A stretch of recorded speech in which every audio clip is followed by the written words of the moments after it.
This subcommittee has come together on a bipartisan basis for the last 4 Congresses to pass a new WRDA bill. And with this hearing, we initiate the tradition again. Let me begin by asking unanimous consent that the chair be authorized to declare a recess at any time during today's hearing. Without objection, so ordered. I ask unanimous consent that members not on the subcommittee be permitted to sit on the subcommittees with the subcommittee today at today's hearing and ask questions. And without objection, so ordered. As a reminder, please keep your microphones muted unless speaking. Should I hear any inadvertent background noise, I will request that the member please mute their microphone. And finally, to insert a document to the record, please have your staff email it to documentsti@mail.house.gov. I am very pleased that our first hearing of the year is on the development of further legislation to benefit our nation's economy, its environment, and the well-being of communities in every one of our congressional districts. And today we begin the development of a new Water Resources Development Act for 2022, also known as WRDA. I am pleased we will start a hearing from the Biden administration and the Chief of the Army Corps of Engineers. The committee on a bipartisan basis has now completed work on 4 consecutive WRDAs since 2014. Proud accomplishment. Thank you, Mr. Chair. Today's hearing marks the beginning of our work on the 5th WRDA, consecutive WRDA. This committee has been successful in enacting a WRDA every 2 years because our members recognize how critical the core work is to meeting the unique water resource needs of our communities. Through biennial enactment of WRDA legislation, this committee has local, regional, and national needs through authorization of a new core project and studies, policies that benefit every corner of the nation. However, all of the projects and studies authorized in WRDA need appropriated funds for the communities to realize the full navigation, flood control, environmental benefits these projects provide. Last year, Congress approved and the President signed into the law the Bipartisan Infrastructure Investment and Jobs Act.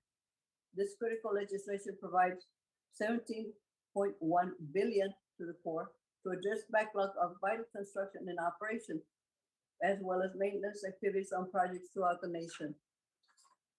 Additionally, the Jobs Act follows the Biden administration's fiscal year 2022 budget request, which I remind my colleagues was the largest single budget request of the Corps' history. I am pleased that the Biden administration recommended sufficient funds to complete a dam safety project at Whittier Narrows in my district, and trust and hope that the Corps will keep that in mind as it develops a spend plan for the funds from the Jobs Act. The combined funding for the Jobs Act and annual appropriations and emergency supplemental bills is historic by any definition. This will allow for a game-changing, once-in-a-generation investment in our critical water resources infrastructure. This critical funding will enable the Corps to carry out authorized projects across the country, which will finally help communities to address local flooding needs, will ensure sustainable and predictable water supply needs for arid regions, and help to restore our nation's environmental treasures. In addition, we have all seen the impact that the COVID-19 has had on our economy and supply chains. These investments will advance projects, especially dredging in our coastal ports and inland waterways that are so very critical to our economy. These projects will make it easier for American businesses to export their goods around the world and fuel our economy for the future. I am very pleased to have the top leadership of the Army Corps of Engineers before this committee today. Both Assistant Secretary Connor and Lieutenant General Spellman bring years of experience and knowledge in managing the nation's water resources needs. I welcome both of you here today and look forward to hearing from you on the priorities we should consider for the next WRDA, plans you have for story funding, including Jobs Act, and now updates on implementing policies from the previous WRDA, including one that I authored to review adding water supply to your core mission areas. The committee also thanks you for transmitting the annual report to Congress on future water resources development for 2021, or the 7001 report to us this past November.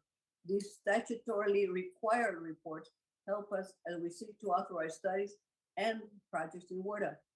And I hope that you will both commit today that the 2022 report will be submitted to Congress on time at the beginning of February of this year. That's just around the corner. And as I stated earlier, this is our first hearing on WARDA 22, and our subcommittee plans to hear additional perspectives in the weeks and months to follow. I strongly encourage every member and their staff to work with the local core districts to learn about projects in their communities. And I am fully committed to continuing our track record and completing another bipartisan WARDA. And I value and appreciate the cooperation of the ranking member and their staff.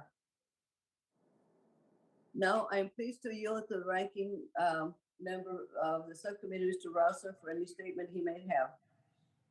Well, thank you, Madam Chair. I appreciate you holding this hearing today, and I'd also like to thank our witnesses for being with us, although remotely, and understandably so. Today's hearing marks the public kickoff phase of the House of Representatives drafting of a Water Resources Development Act for 2022. This is one of the most important pieces of legislation, I think we can all agree, that we do here on the Transportation and Infrastructure Committee. Every day, people across our country read stories and hear news reports about how Washington is broken. However, the WARDA process is something that works, and one of the reasons why I look forward to this new year. These have not only been consistent, but also bipartisan. In fact, since 2014, Congress, as the chairman said, has passed a WARDA bill every 2 years.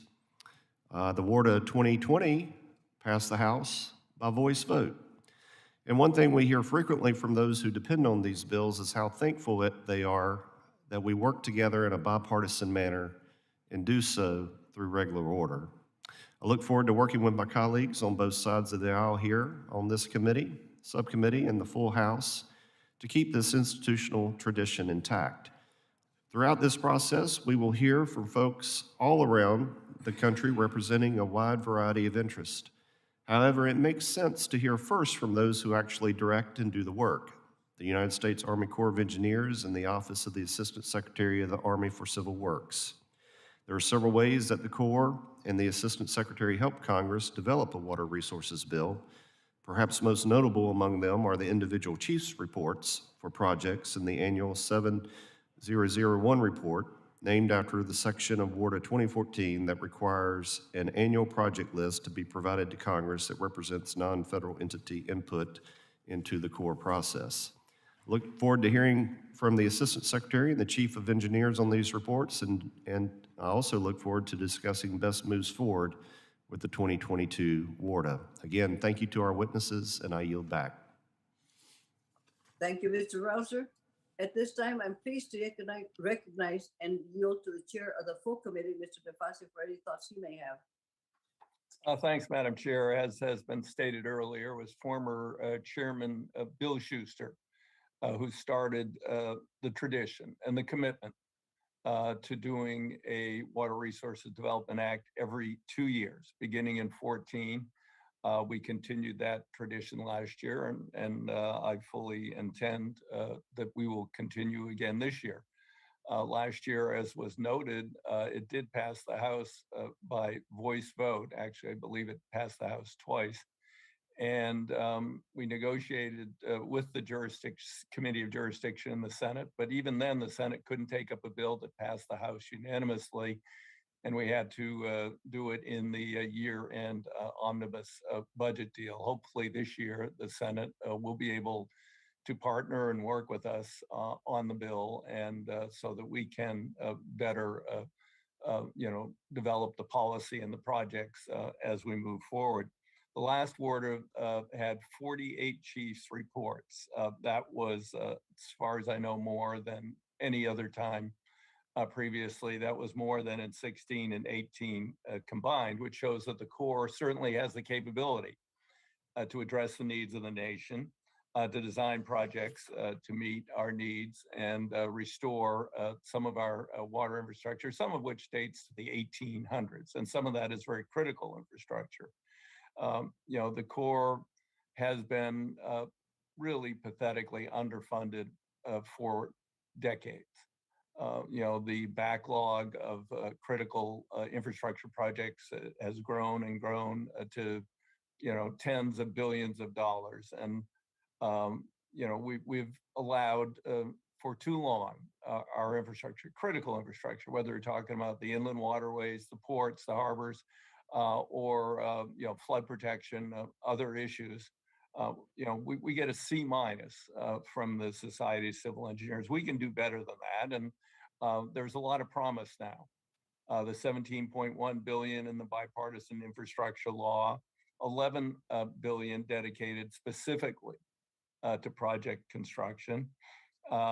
This will help our ports reduce, the backlog at our ports, reduce the price of goods, will provide enhanced protection for our communities from flood and storm risks, and put the nation on a path for future generations for sustainable infrastructure.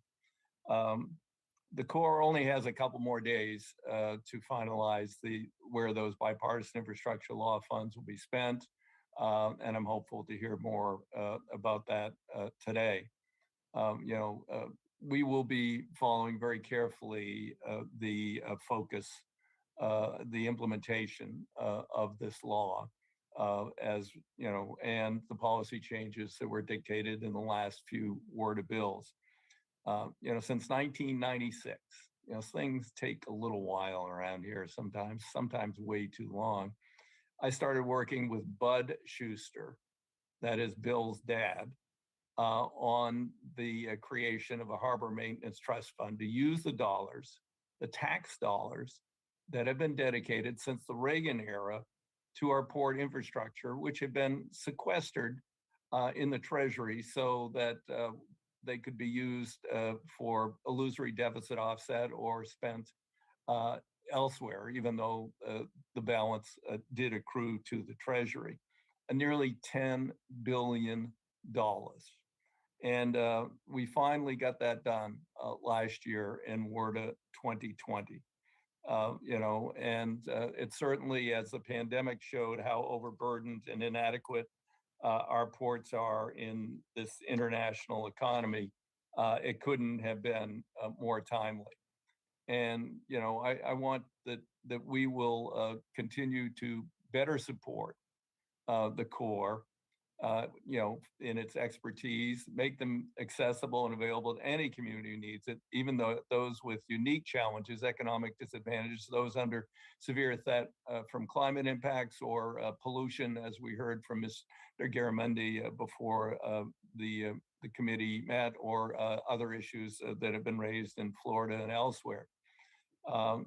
We need to build back better in a way that's resilient, that we're innovative, we can meet future challenges, and we don't leave any parts of the country behind, including rural areas, tribal, disadvantaged communities. Madam Chair, thank you for your leadership, and I want to thank Assistant Secretary Connor and General Spellman for joining us today, and look forward to the dialogue as we move forward with this hearing. Thank you. I yield back. Thank you, Chairman DeFazio, for your kind words, and very well put. Thank you very much. Now we will proceed to hear from witnesses that are testifying today. I ask the witnesses to please, do you have your cameras on? Leave them on for the duration of the panel. Thank you for being here and participating. On today's panel, we have the Honorable Michael L. Connor, Assistant Secretary, Army of Civil Works, Lieutenant General Scott A. Spellman, Chief of Engineers and Commanding General for the U.S. Army Corps of Engineers. Without objection, your prepared statements will be entered into the record on our two witnesses and are asked to limit their remarks to 5 minutes. Assistant Secretary Connor, welcome. You may proceed. Thank you. Thank you, Chairwoman Napolitano, Ranking Member Rouser, Chairman DeFazio, members of the subcommittee. I appreciate the opportunity to testify today regarding WRDA 2022. As you introduced me, I'm Mike Connor. I'm the Assistant Secretary of the Army for Civil Works, a position I've been in since November 29th of last year. I've submitted my written testimony and will summarize a few highlights here. The Army Civil Works Program is the nation's largest water resources program. It serves 3 primary missions: flood and storm damage reduction, commercial navigation, and aquatic ecosystem restoration. It also addresses a host of other water resource and infrastructure needs as directed by Congress. The Corps of Engineers have contributed significantly to the nation's well-being. I appreciate the recognition of that fact here. It supports the economy with its infrastructure and protects and improves the lives of Americans with actions to address flood risk, environmental protection needs, even drought. Today, the Army Corps is committed to the national effort to work as partners with communities to improve their resilience to extreme weather events and other challenges related to a changing climate. As the President has made clear, the administration is focused on increasing infrastructure and ecosystem resilience and decreasing climate risk for communities based on the best available science, promoting environmental justice in disadvantaged, underserved, and rural communities, and creating good paying jobs. The Army Civil Works Program will continue to work within its own authorities to tackle the climate crisis at home. We also participate in a whole of government effort, including the Interagency Water Subcabinet and the Coastal Resilience Interagency Working Group. WRDA 2022 is where we can continue to ensure the authorities necessary to implement the administration's priorities. The President has set a goal that 40% of the overall benefits of federal investments flow to disadvantaged communities, the Justice 40 initiative. I am committed to working with Lieutenant General Spellman to seek opportunities to secure environmental justice and spur economic opportunity for disadvantaged communities that disproportionately experience the adverse effects of climate change. I should also make clear the Army's role in supporting a broad range of infrastructure and landscapes.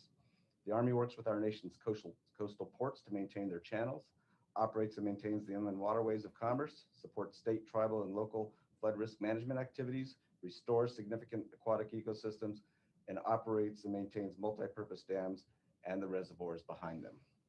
It's a great story, but much of the water resources infrastructure that the Army Corps owns and operates was constructed over 75 years ago and will require significant investments to maintain. Thank you for the significant resources Congress has already provided, as referenced earlier. As the Army works on policy and administrative changes to improve infrastructure development and regulatory responsiveness, my staff and I are looking at authorities, policies, regulations, and procedures to identify opportunities for increased efficiency and effectiveness. This is particularly necessary given the substantial resources provided to the Corps this past year and the importance Congress ascribes to our programs. We want to ensure that Army Civil Works is using its significant capabilities in an equitable manner that incorporates natural and nature-based infrastructure solutions into resiliency efforts, that it reduces redundancy, and that it delegates authority for decision-making to the appropriate level. I'm committed to working closely with the Chief of Engineers and his commanding officers to position the Civil Works programs for continued success. With respect to significant matters of interest to the committee, we are working with OMB to finalize the proposed rule to implement WIFIA as provided for in the 2021 Energy and Water Appropriations Act. This proposed rule would implement a new federal credit program to support investment in non-federal dam safety projects through credit assistance to maintain, upgrade, and repair non-federal dams. This new federal credit program will provide another way for non-federal dam owners and managers to enhance the safety of their dams while also addressing water supply, energy, and environmental needs in a changing climate. The Army has completed 18 WRDA 2020 implementation guidance documents and made substantial progress on the remaining guidance. I know that's an interest to all of you. Certain provisions may require rulemaking. You have my commitment that WRDA 2020 implementation will be a priority, and we will continue to complete the remaining implementation guidance documents and rulemakings. The Army is also making progress on key regulatory issues. Together, we are working closely with EPA to develop a durable definition of waters of the United States, informed by science, experience, and expertise to protect all interests dependent on clean water. The Army also lifted the temporary pause on finalizing Section 404 permit decisions in November 2021 and is working to resolve the vast majority of outstanding jurisdictional determination decisions. The Army is also moving forward to coordinate with certifying authorities on water quality certifications that are potentially impacted by the recent vacatur of the 2020 Clean Water Act Section 401 rule. Thank you, Madam Chair, and all committee members. I look forward to answering remaining questions after General Spellman's testimony. Thank you, sir. Thank you, Mr. Secretary. And now we will proceed to hear from Lieutenant General Spellman. You may proceed. Chairman DeFazio, Chairwoman Napolitano, Ranking Member Rouser, and distinguished members of the committee, good morning to all of you. And I'm honored to testify before you today with Mr. Connor And thank you for the opportunity to discuss our execution of and your oversight of the U.S. Army Corps of Engineers Civil Works Program. I look forward to discussing the status of implementation of recent Water Resources Development Acts, as well as questions the committee may have regarding anticipated legislation for 2022. Most importantly, I look forward to continuing to work with this committee, Congress, and the administration to address the nation's water resources infrastructure needs. The infrastructure authorized by the Water Resources Development Acts and implemented by the Corps are critical for this nation's economic growth and national security, and ultimately they benefit the well-being of all American citizens. We greatly appreciate the committee's continuing commitment, as mentioned, to enacting WRDAs on a 2-year cycle. This predictability has enabled critical water resources projects to be authorized for study and construction. This session has also provided regular updates to our authorities, modernizing our methodologies and enhancing flexibility in the policies we utilize to execute our mission. We maintain a dedicated commitment to our partners, the engagement we have held with stakeholders to gain their input in shaping guidance for implementation of these authorities. While the focus of this hearing may be on the proposed legislation being considered by this committee, it's important, I believe, to acknowledge the recent significant growth in the Corps Civil Works program that we have experienced over the past several years. Madam Chairwoman, the challenge for us in the Corps is that we are structured, we're organized, we're staffed for what has historically been a $20 to $22 billion program for the Corps. And that's just not civil works. That's the work we do for the VA. That's the work we do for FEMA. That's what we're doing in 110 countries around the world today for our combatant commanders out in the field. Our current program is $84 billion and it's growing. So our civil works program has seen the greatest growth of all these programs these past 5 years, going from a $7 billion annual program to an annual budget of more than $48 billion when you add in supplemental appropriations. This funding provides the Corps with a once-in-a-generation window of opportunity to deliver water resource infrastructure programs and projects that will positively impact the lives of communities across this great nation.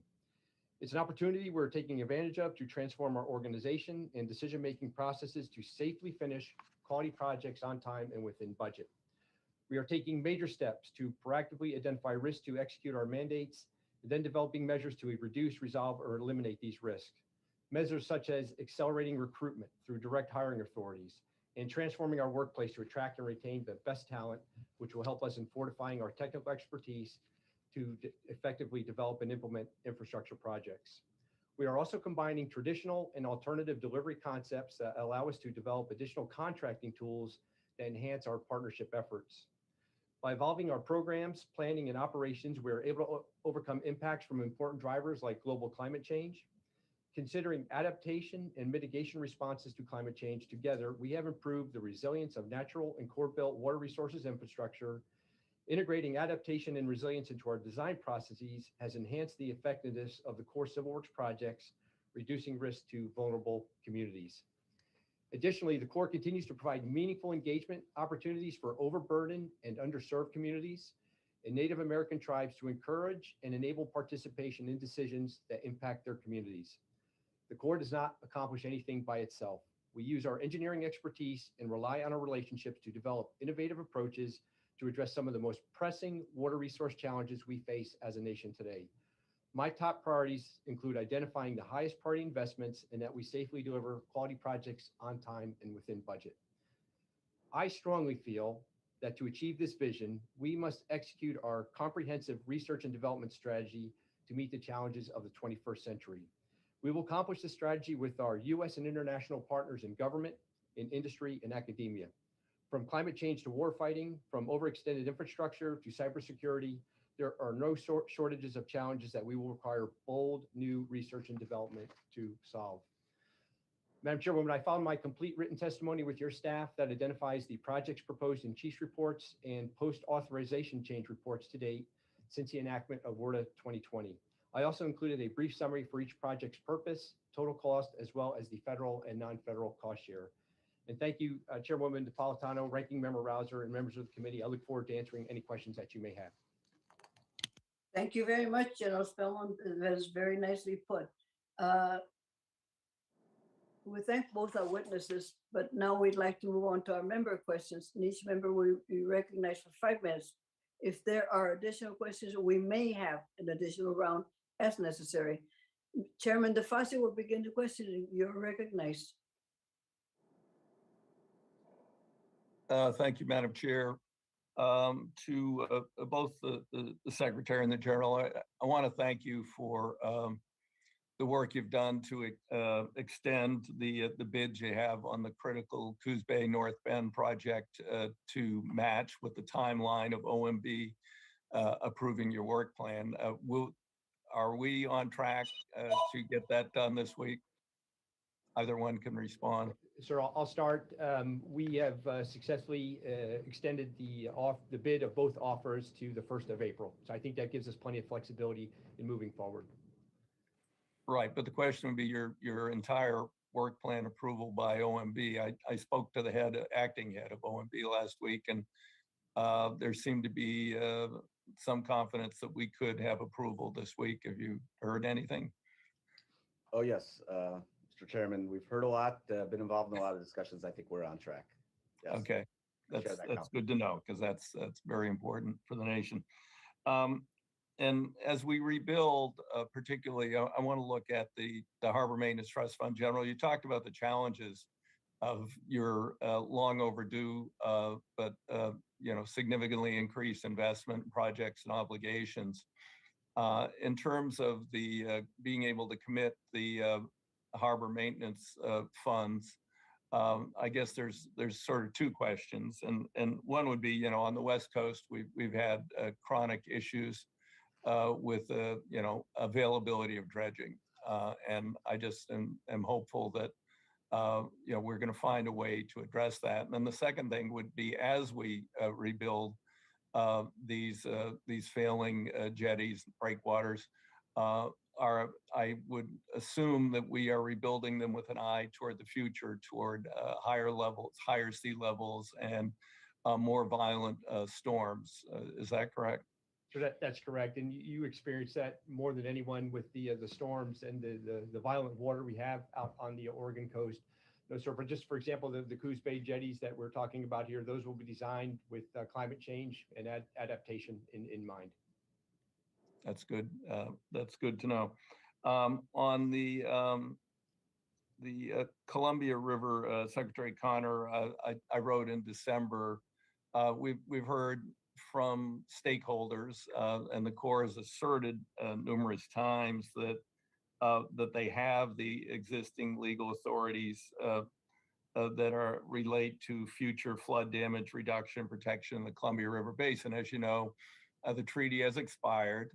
Canada has been dragging its feet. The State Department has been, shall we say, not exactly focused on this either.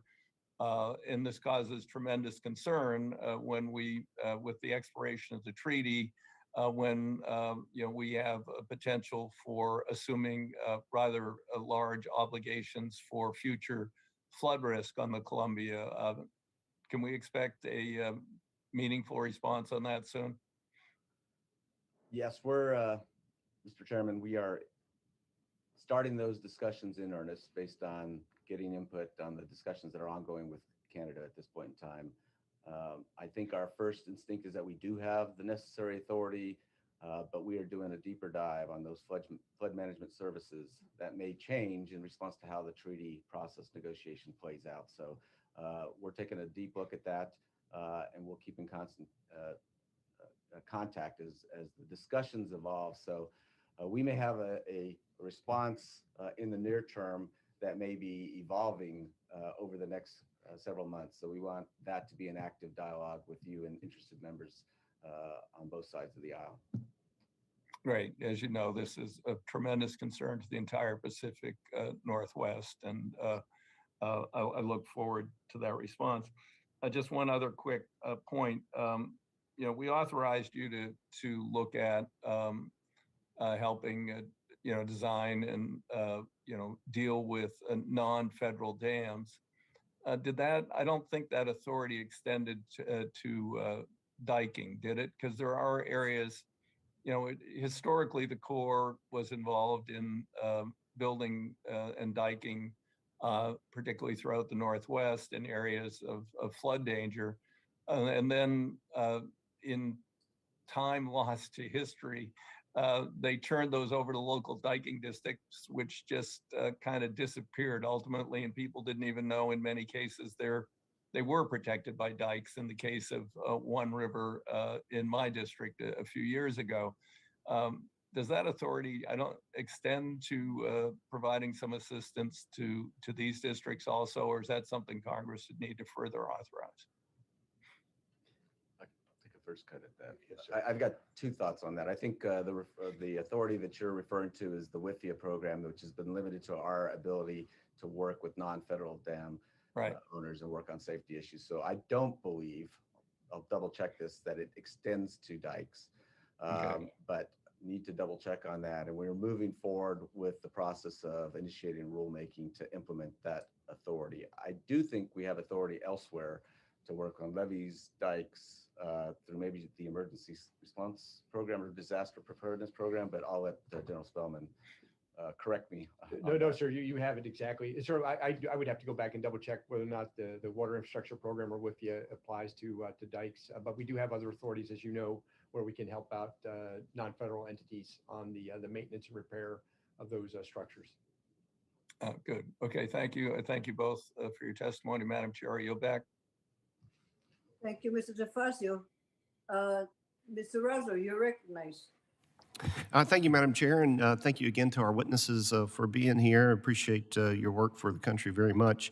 I've got a couple of questions with regard to my district specifically, but before I get to that, with the passage of the bipartisan infrastructure bill this last year, several agencies, including the Corps, obviously, received funding to advance infrastructure projects across the country.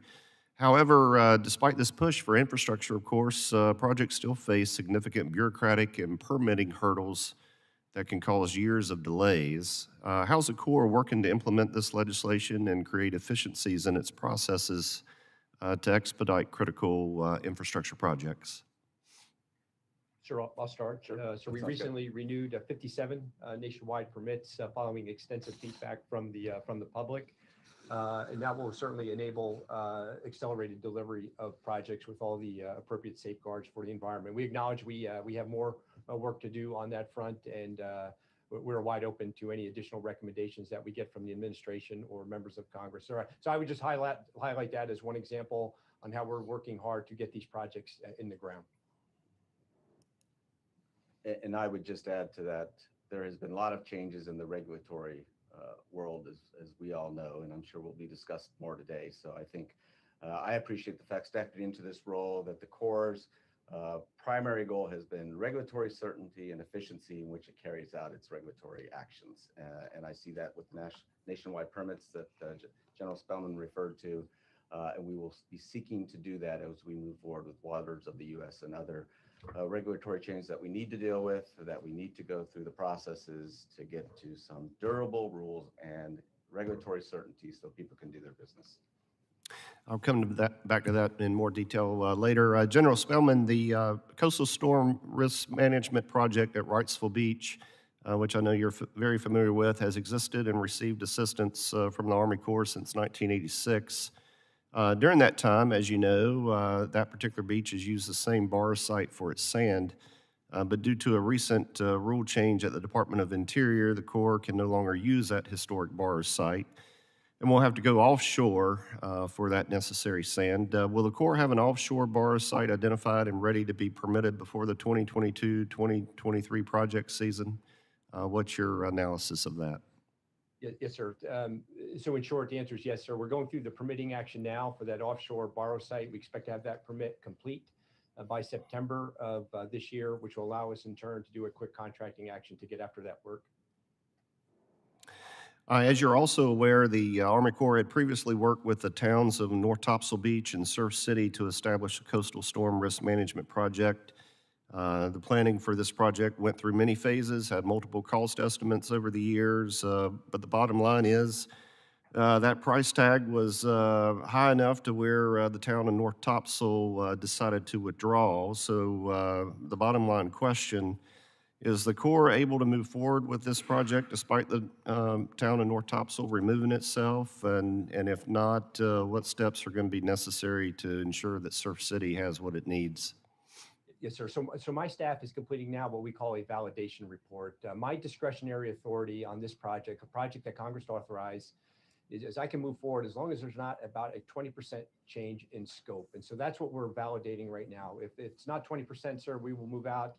Congress was generous and gave us the fully funded that project in Defense Recovery Act of 2019. And I understand North Topsail Beach, for their portion of the bridge, they're moving forward under a FEMA program to seek the funds to implement the project on their beach. How soon do you think all that can be done? Yeah, sir. So I should have the validation report complete in March of this year, and then we are ready to move forward. As I said, this has been fully funded, and it's a matter of getting it under contract. Thank you. Since the enactment of Water 2020, the committee has received 14 chiefs reports for potential projects. And certainly we appreciate the good work done by the Corps to get those completed and submitted. Do you have an estimate of how many more we can expect and when we can expect them, especially before completion of the next WARTA?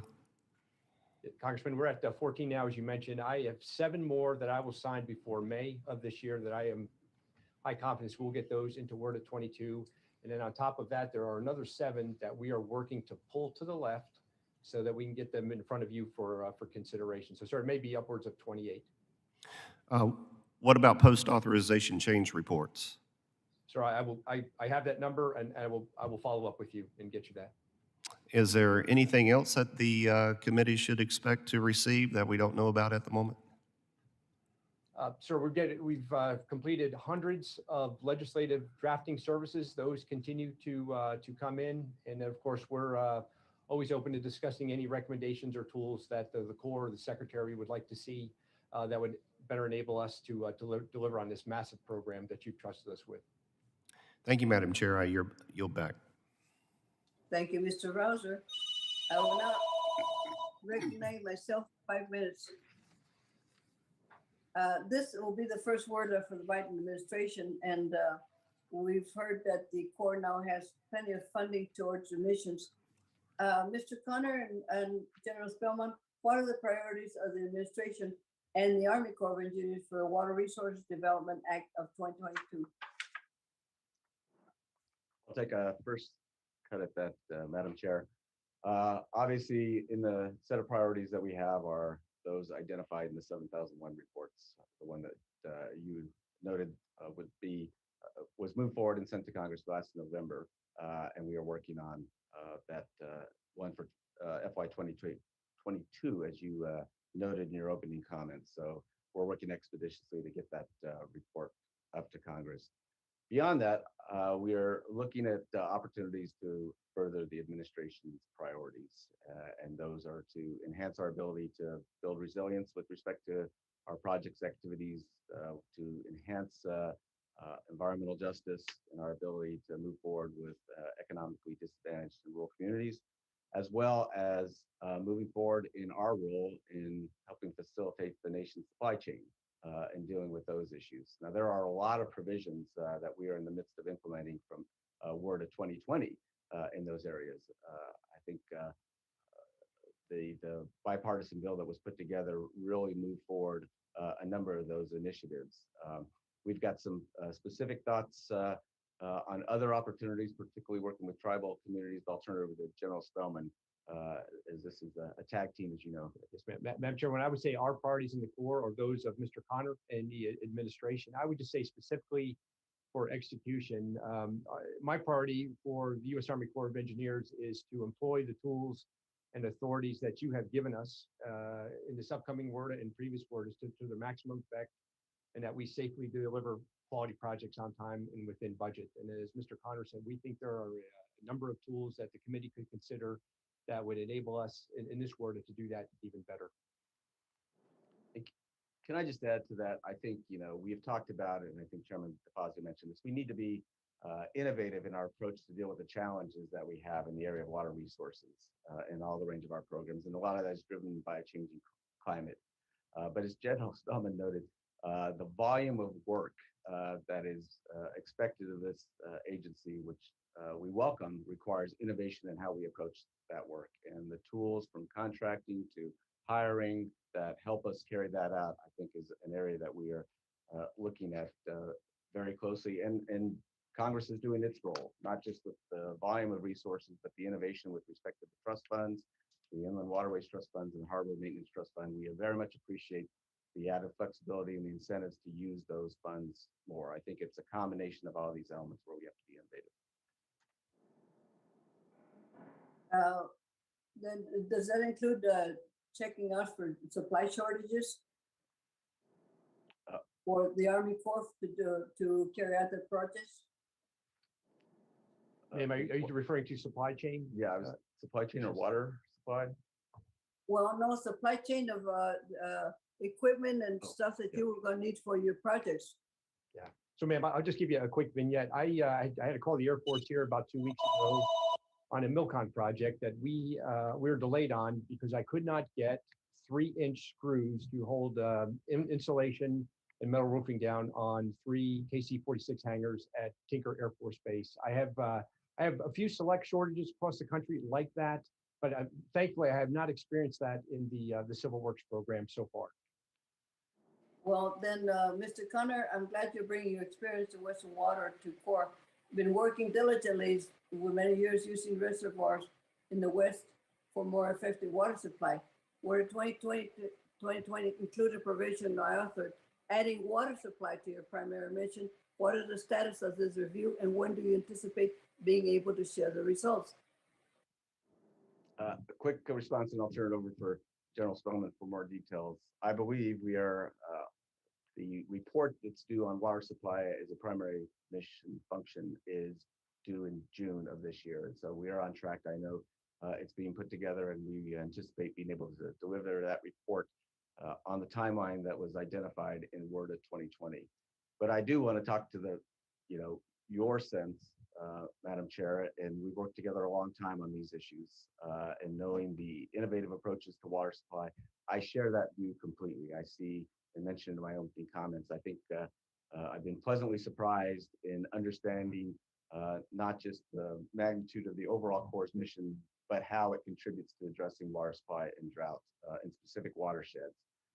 And there's a way to do it with respect to how we operate our reservoirs, how we can better use and move water out, still maintain that flood control primary responsibility, but move water in a way that allows, as you know, in Southern California, we've done this at a couple facilities, the deviations where we release water and can help manage our aquifer recharge systems. We've done that in New Mexico. This was a Word of 2020 provision involving Abiquiu Dam, where we can look at work needing to be done on another Bureau Reclamation facility, El Vado Dam, but how do we make use of Abiquiu Dam and space there to help make up that water supply, to help manage that system, to help address the environmental needs in the Rio Chama in New Mexico. I think these opportunities are real. They're necessary in a changing climate. We do have a role in the West. I'll just add one other area. Our environmental infrastructure program, in my view, has just simply taken off with respect to communities understanding the benefits of working with the Corps to address aquifer recharge, water reuse needs, adding to water supply, building redundancy as drought impacts systems like California Bay Delta, as well as Colorado River. Communities are looking to the Corps to help build facilities that address those needs. And so I'll stop there. Thank you very much, Mr. O'Connor. My time has long been up. I now recognize Mr. Babin. Mr. Babin, you're recognized. Yes, ma'am. Thank you very much, Madam Chairwoman and Ranking Member Rouser, and thank you for our witnesses, to our witnesses for being here today with us. Assistant Secretary Connor, welcome to the Office of the Assistant Secretary of the Army for Civil Works. I look forward to working with you now that your nomination has been confirmed. I'd also like to personally extend an invitation to you to visit the greater Houston area as soon as possible to view some of the great work our ports and the Corps' Galveston District are doing, working together on projects like the Port of Houston Channel Improvement Project and the Galveston Bay to Sabine's Coastal Storm Risk Management and Ecosystem Restoration Project. And General Spellman visited last year, and it helps very much to see firsthand the volume and the variety of commerce that our port handles for our nation's economy. And General Spellman, it's great to see you here again. I'd like to thank you for your service to our country and commend you on the attention you paid both to my district, 36 Texas, and the state of Texas during your tenure in the Army Corps of Engineers. And my constituents and I are very happy to see you in front of us again. I'm pleased that we have the opportunity today to be kicking off our discussions on the Water Resources Development Act. In years past, we've had the opportunity to use this legislation for inland waterway cost share adjustments to promote capital investment projects, incorporating flood risk management features in Orange County to mitigate surge flooding, dredging and widening of the port at Cedar Bayou, enhancing the Sabine-Neches waterway, and expanding, of course, the Port of Houston Ship Channel. We're very excited to continue and expand upon this work in WRDA 2022. As you know, I have the privilege of representing Southeast Texas from Houston over to Louisiana to the border, which in my district includes 4 ports. I'm very proud to have helped lead the effort alongside other Houston delegation members to see through the successful authorization and appropriation to dredge and widen the Houston Ship Channel. And to expound upon that victory, we were able to secure $19 million and a New Start designation to begin construction of this incredibly important project. And most recently, the Port and Corps signed a project partnership agreement. This was a huge win, as the Port of Houston is critical to our nation's supply chain and the #1 ranked port in the nation in waterborne tonnage, sustains 3 million American jobs, 802 million in U.S. economic value, and generates $38 billion in federal, state, and local tax revenues. And with the process having begun to dredge and widen the channel in Houston, the port has requested approval for the Corps to maintain the improved channel in Galveston Bay and has submitted a package showing that it meets the Corps standards for federal maintenance requirements. So, Assistant Secretary Connor and General Spellman, my question to both of you is this. The port needs a decision from the Corps and an agreement to maintain the channel before it can start construction of the next part of our project, currently scheduled for April 2022, this year. Will you work with the port to deliver a decision by March so that it does not impact the current schedule for construction and delay our project?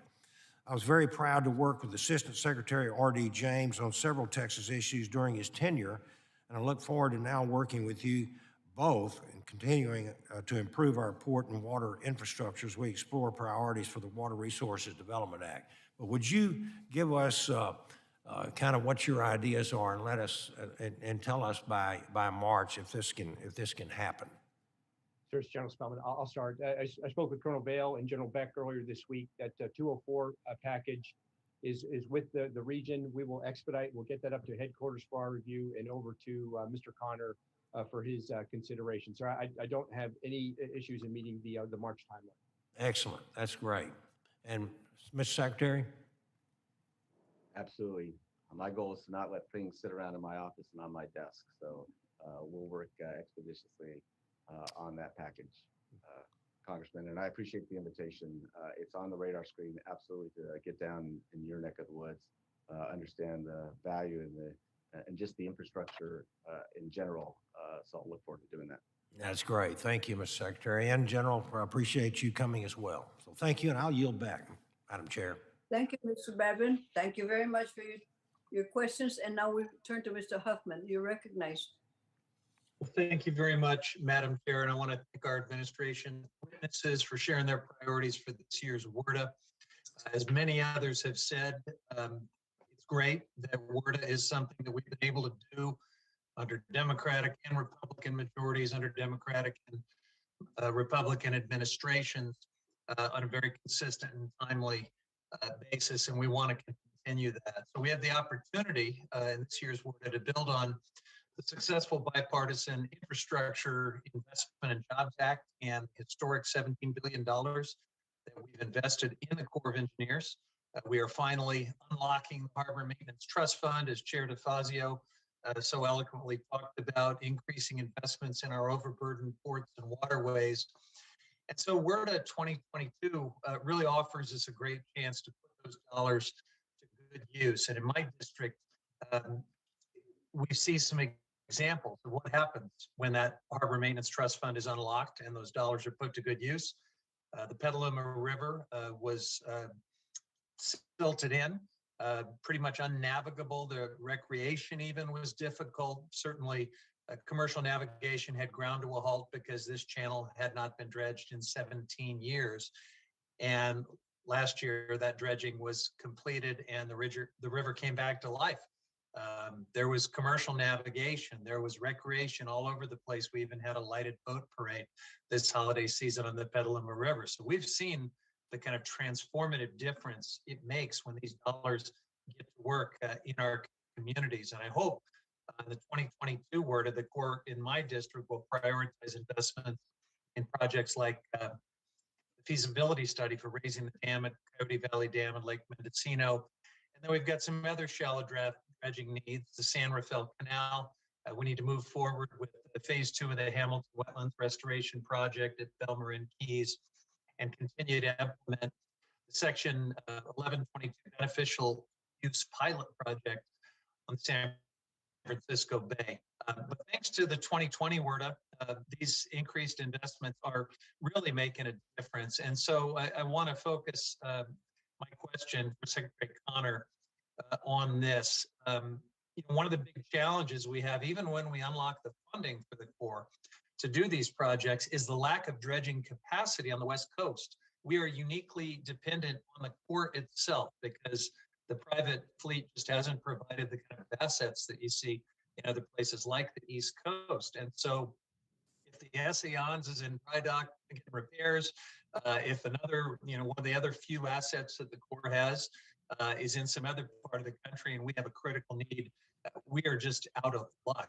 And if we don't have the equipment, obviously these projects just can't happen. So Secretary Connor, congratulations on your confirmation. We're glad you're there and thanks for being with us today. But I want to ask you if you have thoughts now that we've unlocked the money from the trust fund, what can we do to address this critical vulnerability that we face on the West Coast? Thank you, Congressman Huffman. I think I'll just give you my view in my short tenure. Dredging is a new issue that I've dealt with. I do understand the East Coast versus West Coast distinction, the need to maintain our dredging fleet. Absolutely. As far as the details, I'm going to turn it over to General Spellman. Sir, if I could just add a few details. I have the opportunity to meet with the 6 major CEOs and presidents of the dredge industry each year. Just met with them a few weeks ago, right before the holidays. The investment that Congress is making in our ports and waterways, it is forcing us to take our coordination, our scheduling with industry to a new level, and we're working hard on that. Industry is also bringing on new vessels into their fleet this year, and over the next 5 years, they all have capital investment strategies that they're executing. But I think if they were in the room today, they would also tell you, each of them, that they currently have vessels tied up to docks around the country. I think once we get the president's budget on the street, once we see the project approvals for the Infrastructure and Jobs Act and the IDA supplemental, all those floating plants will be back out in the water working again. Would you support specific funding for new Corps dredge assets on the West Coast? Sir, we replace our dredge assets with we don't come to Congress for that. We have a revolving fund, our PRIP fund, and we're working replacement for each of those vessels as we speak. All right. Thank you very much. I yield back. Well, thank you, Mr. Huffman. Thank you very much. Ms. Johnson of Texas, you're recognized. Thank you very much. And let me express my appreciation for you holding this meeting for today. It has been most encouraging to have worked closely over the years with the Corps of Engineers in the North Texas District Office. Texas is a massive state, and I have a residence in a very dry area. Although we're coastal, several hundred miles away. And so we have to worry about flooding. And so it's been encouraging actually to work closely over the years with the Corps of Engineers as we have addressed various times and areas for flooding. That includes such projects as the Dallas Floodway, to stem the flooding in Louisville Lake and stop flooding and mudslides in Joe Pool Lake. So I just want to express my appreciation. We are now also pleased that the Dallas Water Gardens, an outstanding flood mitigation and stormwater runoff project that I'm working to try to get help and funding for. But we also have a unique study going on now where we have brought all the stakeholders at every level of government together to look at what we can do together to prevent flooding, which includes our Corps, because our Corps of Engineers are instructed for the most part to clean up after floods. But I'm very appreciative of the North Texas staff making sure that they're involved.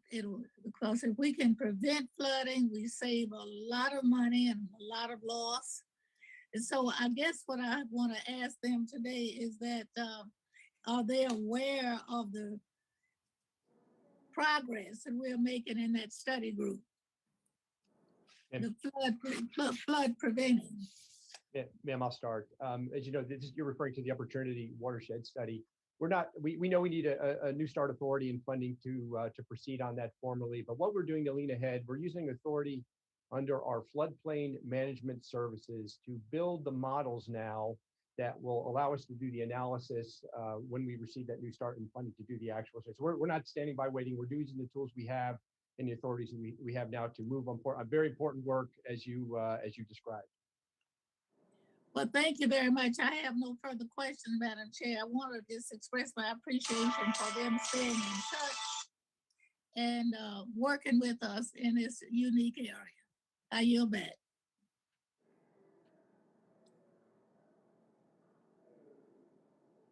Thank you, Ms. Johnson. Now, I'm sorry, but I must have skipped over a couple of folks. Mr. Garrett Graves, I'm sorry, you're next, and then followed by Mr. Boast. Thank you, Madam Chair. I hope that wasn't indicative of our relationship. I want to thank the witnesses for testimony today. We have a number of issues that I wanted to try and cover, and so just ask you if you could please try and keep answers concise. That would be helpful. So first, we have a number of projects that I've had the opportunity to speak with both of you about, and I appreciate y'all's efforts, but the Comite project, which is north of Baton Rouge, and the West Shore project in the river parishes in South Louisiana. Both of these projects have had schedule slippage issues, some of them related to real estate acquisition. So I'm not saying that this is entirely the Corps of Engineers' fault. In some cases, this is the state of Louisiana's fault for land acquisition. I just want to ask both of you, please keep this on the front burner. These projects, one of them dates back to the early 1970s, the other one, the early 1980s. These are the types of projects that I think give the Corps of Engineers a bad name. They must be prioritized and move forward. I have a question related to the Hurricane Supplemental. Again, we've discussed this, but significant funds were provided in that legislation. We believe that a few $1 billion is ultimately going to be invested to address many of the recovery issues like debris removal and dredging of navigation channels, as well as building some of the resilience projects. Those funds have been in the bank now for, I think, 104 days. We have not had an allocation.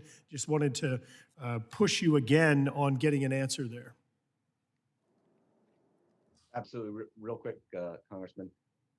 We've been looking at that in conjunction with the work plan we're doing with IIJ, trying to manage all this. It's very much on the front burner now. I think you'll be hearing very soon on the disaster supplemental and the investments in Louisiana. Secretary, thank you. I want to remind you on this one that those funds have really been limited in scope. And so it's not like you're out there having the opportunity to do things all over the country. These projects are specifically tied back to Hurricane Ida. And so I just, remind you that there shouldn't be a ton of discretion that's exercised in this case. Another one I wanted to talk about is Section 213 of WRDA 2020. We did a lower Mississippi River management study. And y'all are both very familiar with the challenges we've had with managing water in the Mississippi River system, draining Montana, New York, Canadian provinces, and the challenges that that has caused throughout the entire Mississippi River basin. The Lower Mississippi River Comprehensive Study, again, Section 213 of 2020 WRDA, the way that the Corps has interpreted it, you now have 7 non-federal sponsors, 7 states, from Kentucky and Missouri down to Louisiana, including my friend Mr. Westerman from Arkansas. As you know, having 1 non-federal sponsor is complex enough. Coming up with an interpretation that requires a non-federal cost share and 7 non-federal sponsors, we know that that effectively is going to prevent this from moving forward. It's a critical study that's going to complement the upper basin, and I just wanted to ask if y'all could take another look at this and take ownership over this study. Sir, I'll start. This is a cost-shared study as we interpreted it. And talking to Colonel Murphy and his leadership down here, we did this twice successfully last year. It wasn't 7 states, but it was 4 on what is often a contentious river basin, on the lower Missouri River Basin, both on a navigation study that we stepped off on and a flood risk management study. But again, we have everyone at the table now, and that study is moving forward. And I think it's equally important on this particular study that we do the same. Thank you, General. Another issue, cross-crediting, and I'm just going to combine 2 of them here in my last minute. There are 2 issues that I probably could go back, rewind films from previous hearings over the past 5 years and replay them over and over and over again. One of them, starting back in WRDA 2007 in Title VII, we did cross-crediting. We basically said all these projects in this basin, if you overpay on one, underpay on another, you can cross-credit because all of these projects are symbiotic. Language dates back to 2007. There were some perfections that were done to it in 2014, as I recall, and we still have been unable to actually utilize that provision of law dating back to 2007.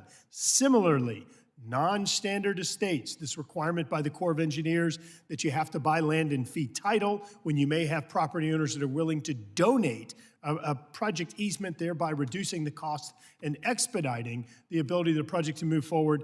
Both of these provisions have been stalled through interpretive issues. I just want to ask y'all to please take a look at these, get these issues resolved. We need to stop talking about them and start turning dirt. Absolutely, you have my commitment. These land issues are coming up even in my short tenure in a number of different areas. Definitely looking into that.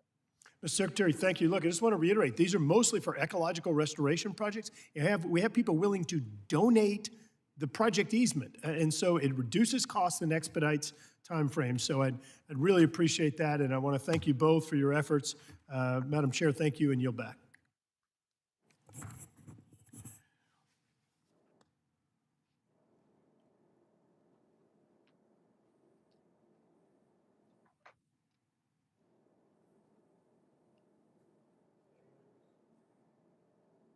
I'm sorry, gentlemen, I was muted. Mr. Graves, thank you very much. Mr. Bost, you're on, followed by Mr. Garamendi, and then Mr. LaMalfa. Thank you, Mr. Madam. Bost. Thank you, Madam Chair.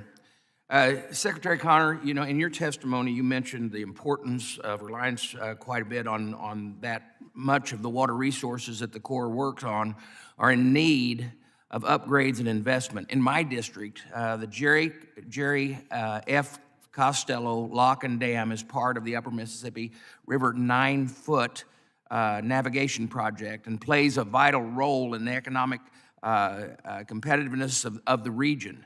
The area acts like as a main thoroughfare for agriculture and manufactured goods to get to market. The local community estimates that an additional 3 million tons of goods will be shipped on the Kaskaskia River over the next 5 years. The lock and dam will turn 50 years old in 2024. In anticipation of that, to prepare for the next 50 years, I would like to get a commitment from you that we're going to work to conduct a comprehensive review of the system to look at the potential for economic benefit to increasing the water levels from the 9-foot level to the 11-foot level. Can I get that commitment from you? I'm happy to work with you on analyzing utilizing that. That's not an issue that I'm familiar with. I will say really quickly, that was my first trip of getting out on the inland waterway system, spending some time on locks and dams. I absolutely recognize and agree with you the importance of the nation's supply chain, and particularly reliability of the system, maximizing its use, has many benefits. I am happy to jump in and work with you on that particular issue, but let me do some homework. Okay, and I appreciate that. And the next issue I want to ask you about is also something that needs to be brought to the attention, and that is the Alton Marina, which is northern part of my district along the Mississippi River. We've got a problem there that is just becoming too common. The area is leased by Alton for the Army Corps purposes to being a marina. But unfortunately, the Army Corps has conveyed to the local community that they will not allow the water levels to rise sufficiently for the area to be used as a marina. It has been used, and all of a sudden they've changed their process by which they're keeping the water levels. The Corps has stated that there's in concern of a minor flooding of the state ID&R land if the water levels are to rise. I believe that there's a need to be that there can be a reasonable solution to allow for navigation and recreation of this area, and I would like to see if you can commit to work with me on that problem as well.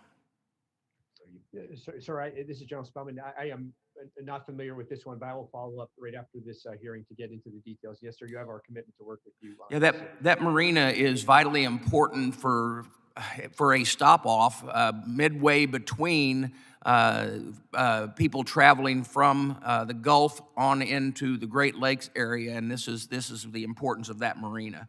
So at any rate, so commodities transported on the upper Mississippi River system come from a variety of industries throughout the entire system. Roughly 30% of the commodities needed to invest in our nation's infrastructure travel on the inland waterway systems. Secretary Connor, you are aware of a December letter to your office that we received that was sent and signed by more than 50 bipartisan members of both the House and the Senate, urging immediate construction start of Lock 25, not to mention countless other letters to support the year since then and since 2007.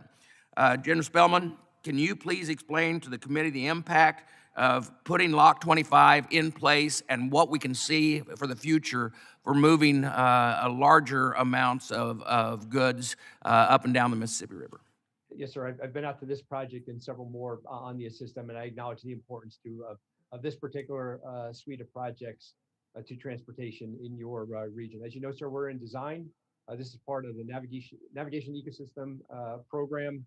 We're in design for the improvements at Lock and Dam 25, as well as additional mooring cells and the accompanying ecosystem restoration that goes along with that particular set of projects. So I believe you know you're tracking. We need a new start authority to move forward with this, but we'll continue to do everything we can with the design dollars that you have given us, so that we're ready to move forward to construction as quickly as possible. I appreciate that, and the people in our area appreciate that as well. We know the importance of moving those goods up and down the Mississippi River. There's another concern that I've got out there, but I've got a short time with that, and that is the fact that we still have the navigational problems that are occurring from a flood that blew out the levee or system down in the deep southern part of my district. But I'll talk to you about that later because my time has expired. And with that, Madam Chair, I yield back.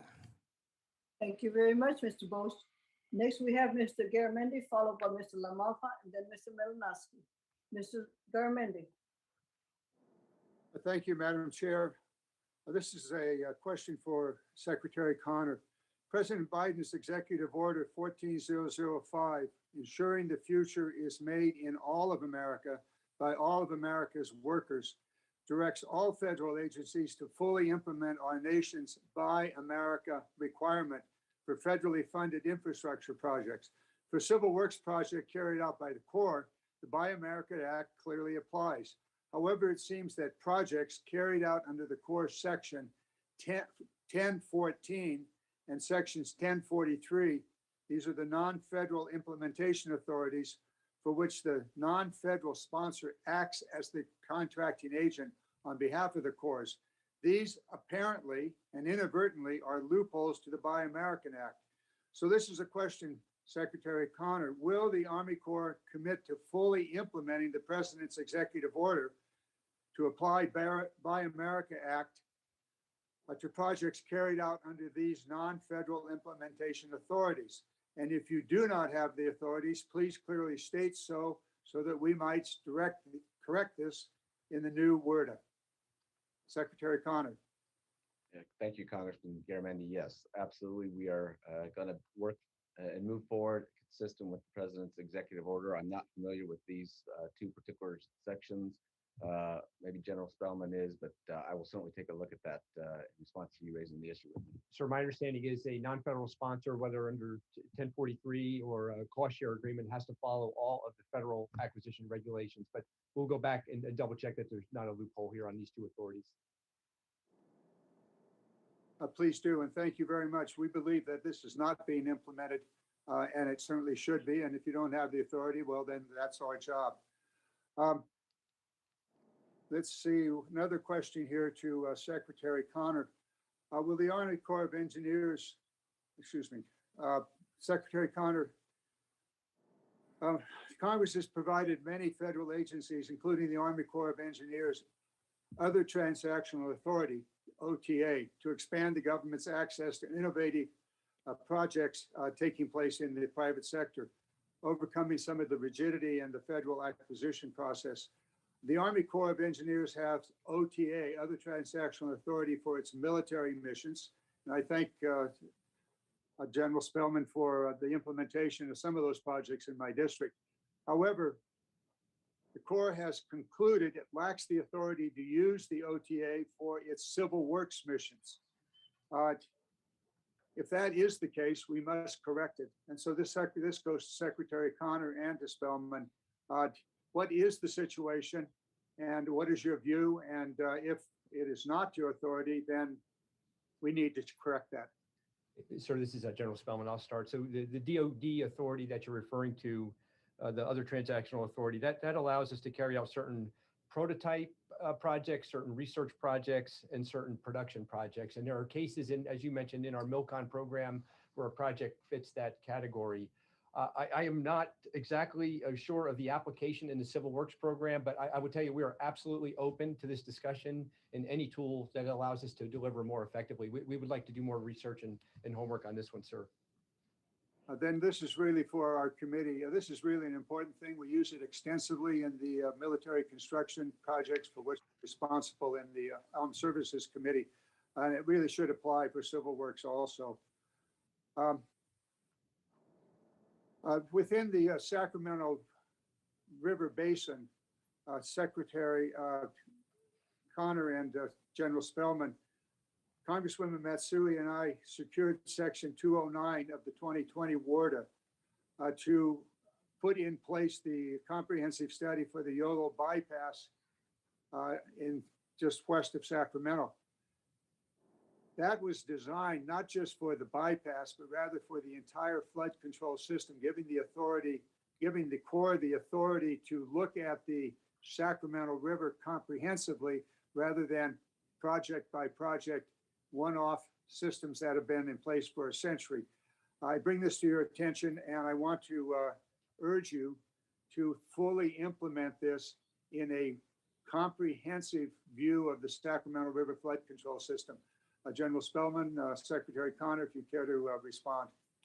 Sir, I'll start. We are absolutely open with the non-federal sponsor to these discussions on some of the policy changes that they're asking for. And sir, you mentioned it's all about comprehensive benefits. We want to do that. They're asking for some upfront exemptions to 3x3. We can absolutely do that. We're going to incorporate climate change. They're asking for that and a couple of others. So we're ready to step off on this. I think there's a lot of opportunity here. And once we have that new start authority and funding, we're ready to step out on this. And I would just add, as you know, I'm Very good. My final point. Oh, go ahead. I'm sorry. I was just going to Please add continue. very quickly that, as you know, I'm very familiar with the Yolo Bypass. I think a comprehensive look at all the benefits that can be associated with that traditional flood control element is the right way to go. So I share General Spellman's view that we should move forward as soon as we get the resources. Very, very quick comment here. flood control districts in the Sacramento from the Yolo upstream through the Sutter are all looking at a comprehensive program to establish wetlands in those floodplains and in the rice fields for the benefit of salmon and the waterfowl population. It's a very comprehensive program. Some 300,000 acres would be involved in it. Probably the largest wetlands not probably, definitely the largest wetlands restoration project in the nation. I draw it to your attention. It's an extraordinary opportunity for the federal government and the local agencies to restore the habitat of the Sacramento River and do it in a way that maintains the economic activity in the area. With Thank you, that, Mr. Chairman. Madam Chair, I yield back. Thank you, Mr. Gehrman.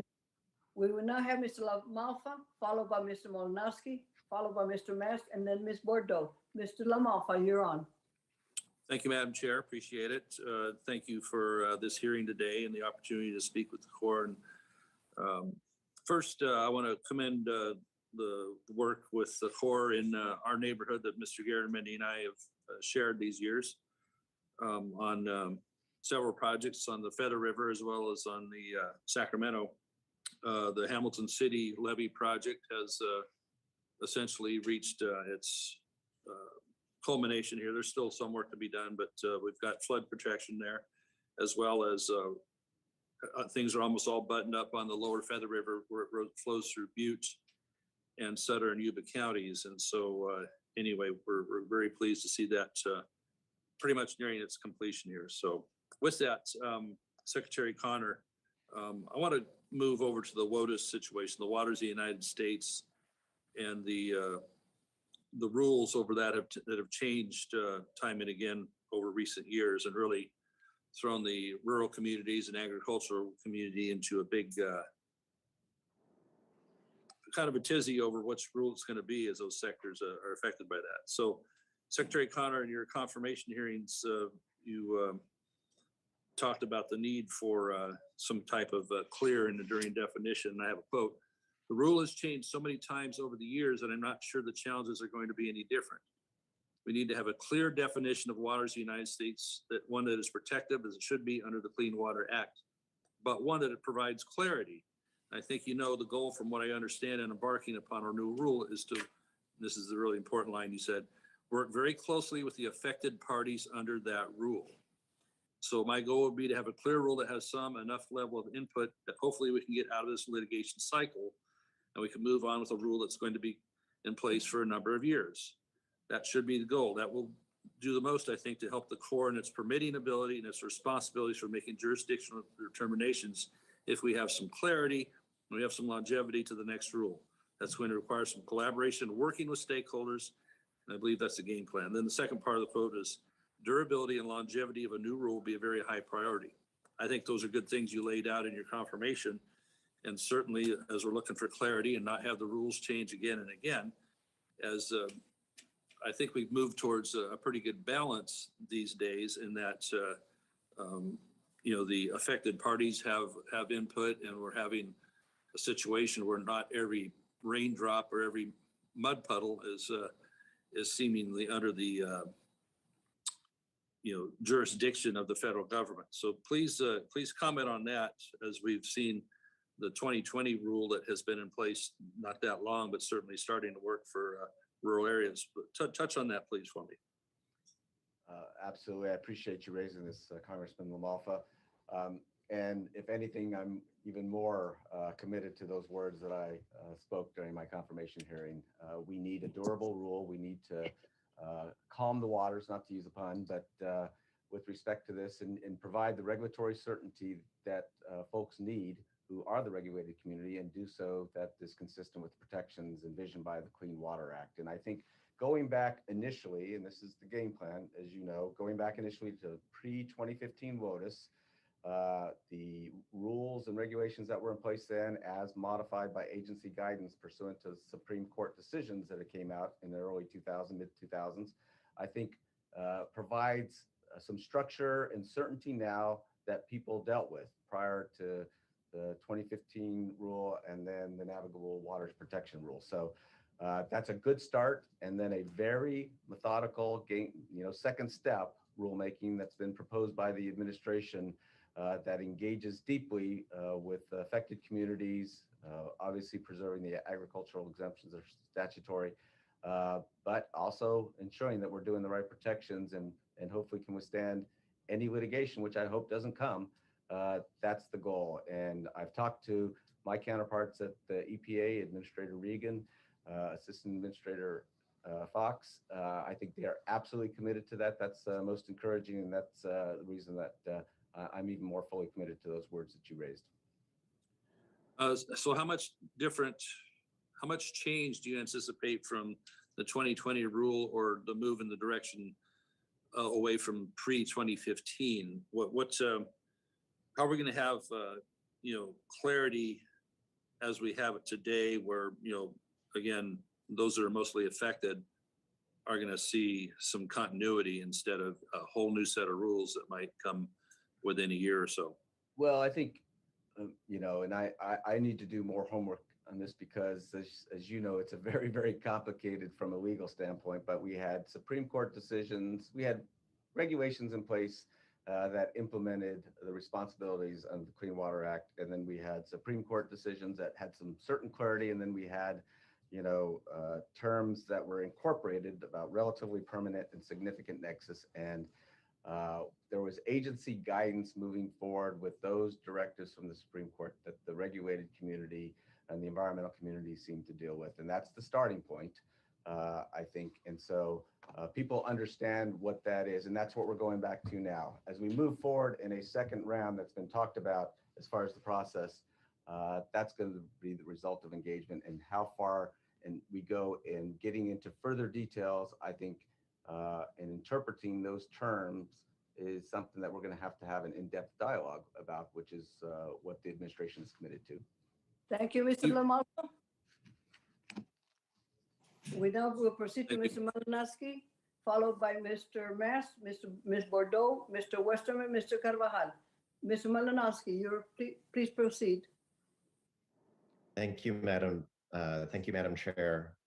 Thanks to our witnesses, Lieutenant General Spellman. It's good to see you again, Assistant Secretary Connor. Congratulations on your confirmation. I look forward to working with you as well.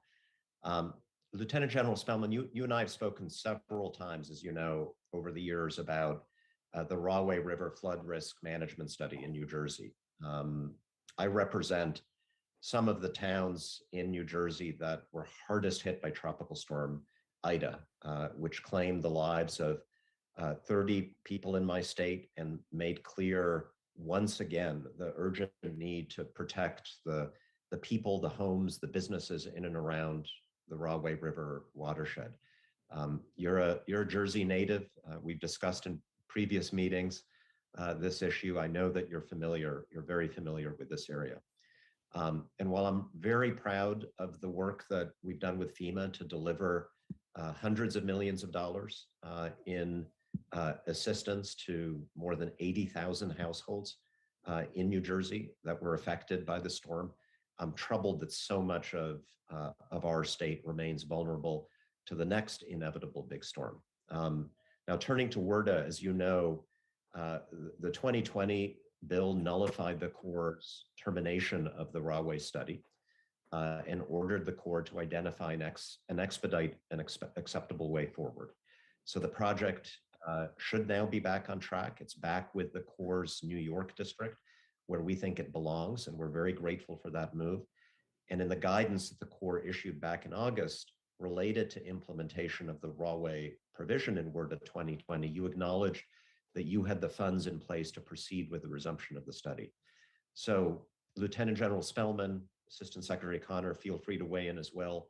Can you commit once again to work cooperatively with the local affected communities to bring about an acceptable solution and to do so with the urgency that's required?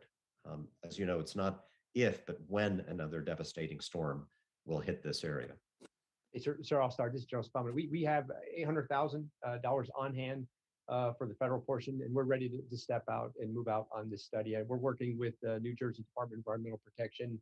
They're lining up their dollars, sir, for the non-federal portion of this, and with that, we'll sign a federal cost sharing agreement. We do get the urgency, sir, given what what IDA did to your district in that part of the region.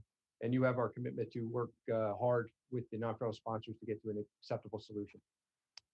Thank you so much. And I know that getting to a solution requires all the stakeholders to be at the table and to be part of that solution, that our local governments also need to work with you to get to that spot. But I'm very grateful for your commitment. A question on a slightly different issue. Section 128 of WRDA 2020 created the harmful algal bloom demonstration program, and it directs the Corps to detect, prevent, treat, and eliminate harmful algal blooms.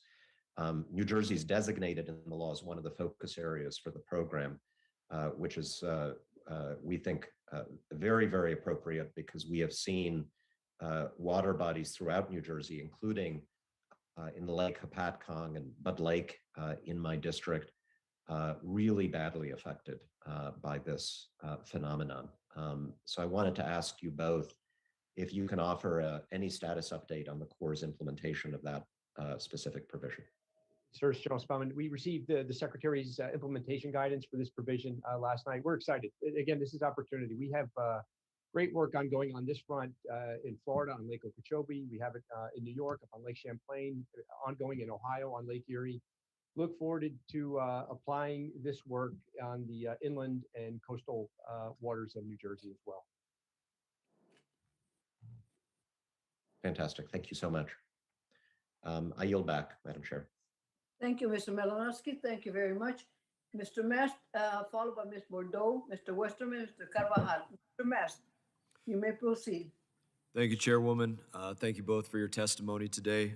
General, we're going to continue on Lake Okeechobee, continue on a debate, the conversation that we were having this summer, and hopefully get to a place that we can work on something in the next WRDA bill that can help both Lake Okeechobee and help the soldiers and civilians that are working for the U.S. Army Corps of Engineers.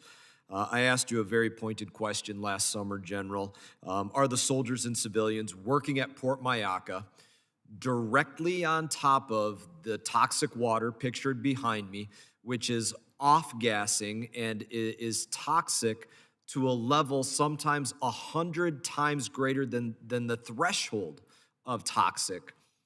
Are those civilians and soldiers working directly on top of that, breathing it in 8-10 hours a day in insufferable conditions? Are they being poisoned? You answered to me emphatically no. Would you like to recant that statement or change it at all at this time? Hey, Congressman Mass, I think what I told you is we're going to follow. I'm not a doctor, all right? And I've shared that with you. I'm a civil engineer. So we're going to follow the best advice that we get from the community, the Florida Department of Health. I agree with you. I think it's deplorable that my civilians, my great civilians, my military folks have to work in these state conditions. But we're going to work harder when those conditions materialize at that Port Mayaca to clean it up, much like quicker with South Florida, just much like you did in a marina in your district. In Pahokee, that's right. General, let's pause you there. This is important. You're not a doctor. You're the chief, the sworn-in chief of the U.S. Army Corps of Engineers, a lieutenant general, 3-star general, whose health and safety of all of those underneath you, that's your responsibility. The question isn't, are you doing what the Florida Department of Health says? The question is, on the table, are those soldiers and civilians being poisoned by that situation? Sir, I would have to defer to a doctor to answer that question. Well, you guys actually sent me a letter after last summer, and you said the EPA indicates the highest risk for microcystin exposure is through ingestion. That's kind of like a no shit statement, right? Obviously, if you drink something, it's worse than breathing it in or touching it, right? Could say the same thing about alpha radiation or asbestos or something else. So yeah, we can figure that one out.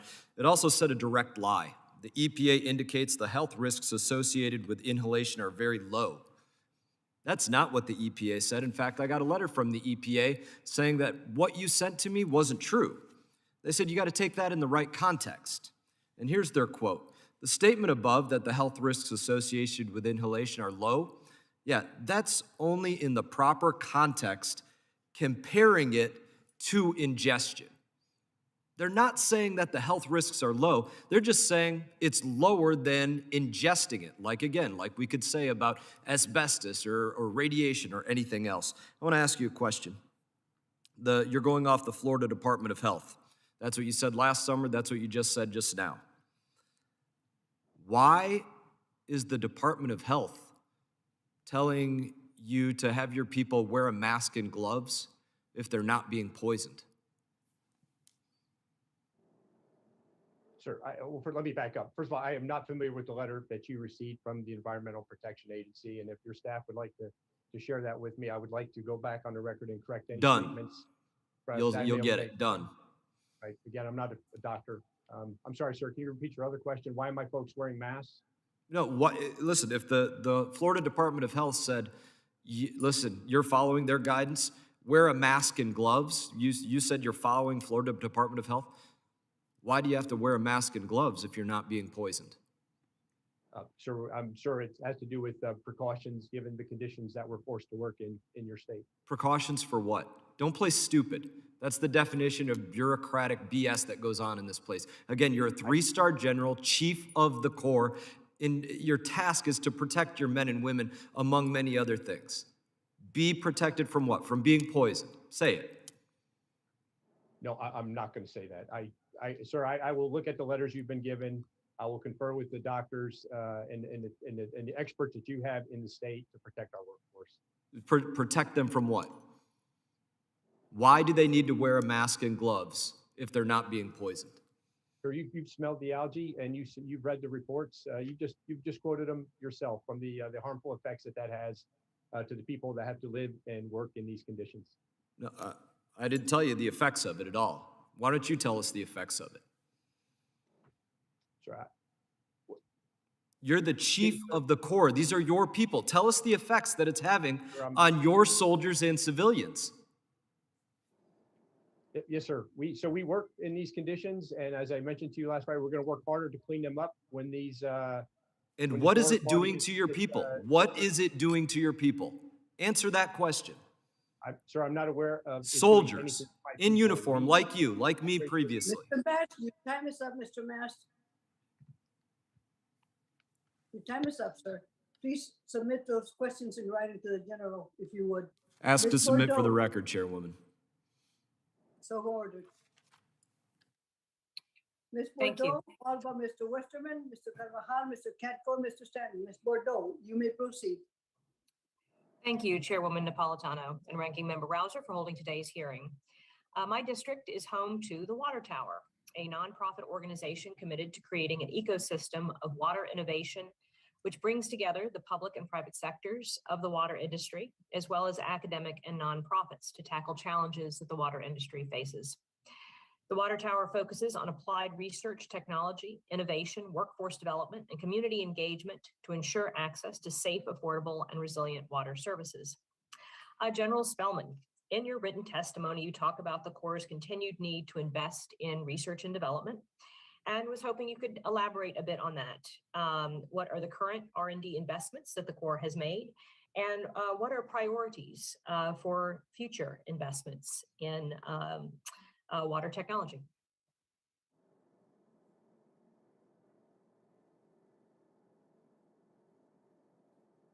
General Spellman, can you all hear me?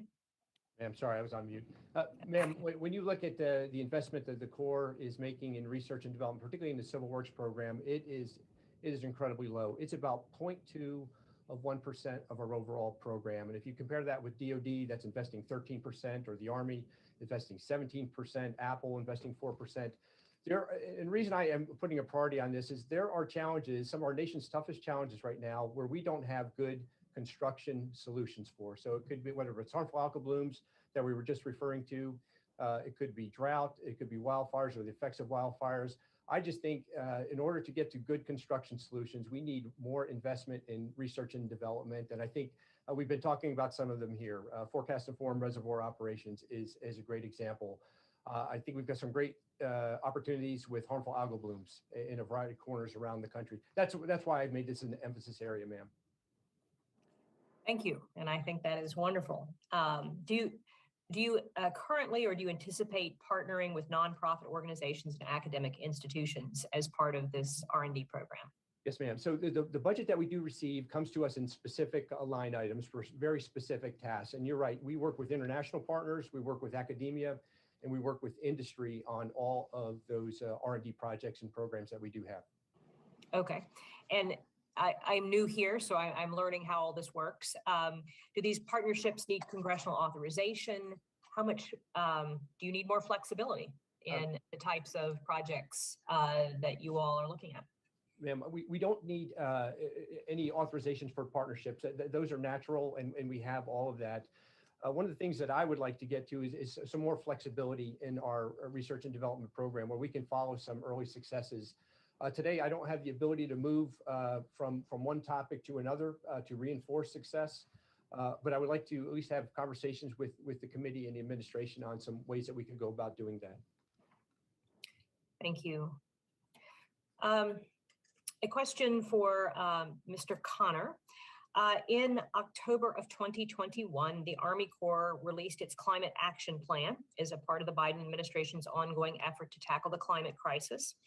And one of the 3 topic areas was listed as agency efforts to enhance climate literacy in its management workforce, which talked about the Corps training its people through working groups, interagency partnerships, and so forth. Could you talk a bit about climate literacy when addressing infrastructure and ecosystem resiliency? And just give us a little bit more detail. What does this actually mean that you would be implementing in terms of a curriculum for your workforce? Thank you for that question. As I mentioned, resiliency is at the top of the order with respect to priorities. And so climate literacy, I think, is at every level of the organization. We need to have programs in place to identify risks to our different infrastructure, our different programs and activities. We need to highlight the innovative features that we can integrate with our projects to address resilience to new information, new data that describes the risk from climate change, and take those lessons learned and disseminate them throughout the organization. And then we have to incentivize our folks across the divisions and districts to look at climate resilience when they're formulating projects, et cetera. So we've got to educate ourselves at the top. We've got to assess the information that we can gather from the projects that we're already undertaking. And a lot of this we're doing with our partners at the local level who are demanding and wanting the Corps' involvement specifically to address those risks. And so they bring a lot of information to the table. It's a whole of government, and I just don't mean federal government. I mean with states and local entities to get that information disseminated through the organization. It's going to be an ongoing effort. It's not just a one and done training program. We want to sensitize folks to the need to look at it, and then it's going to be a continuing education program. That's the way I see it playing out. General Spellman? Sir, I concur. Sir, I see it exactly that way, and I think there's just a pile on. There's plenty of opportunities here. Okay. I look forward to having more of a conversation on this, but I recognize I'm out of time. So thank you, Madam Chairwoman. I yield back. Thank you, Ms. Bordeaux. We now have Mr. Westerman, followed by Mr. Carvajal, Mr. Catco, Mr. Stanton, Ms. Gonzalez Colon. Mr. Westerman, you are recognized. Thank you, Madam Chair. It seems like it wasn't long ago that we were working on what I believe turned out to be a very good Word of 2020, and I wish you and Ranking Member Rouser all the best in the committee as hopefully we work together and come up with another great bipartisan Word of 2022 and keep the streak going. Mr. Connor. Pardon me, Madam Chair. Oh, I miss you too. You'll have to come back and maybe we can do this in person sometime. Mr. Connor, General Spellman, thank you for your testimony today. And Mr. Connor, in your testimony, you mentioned briefly about the Corps and EPA working together on the WOTUS rule.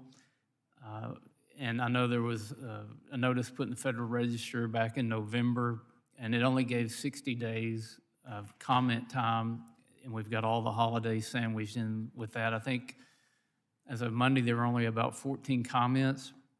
And if we look back at the Obama administration MODIS rule, I believe it started with 90 days and was actually extended to 7 months. Is there any talk of extending the comment period since this is a much larger, more detailed rule, and I'm hearing a lot of people would like to have more time to comment on it?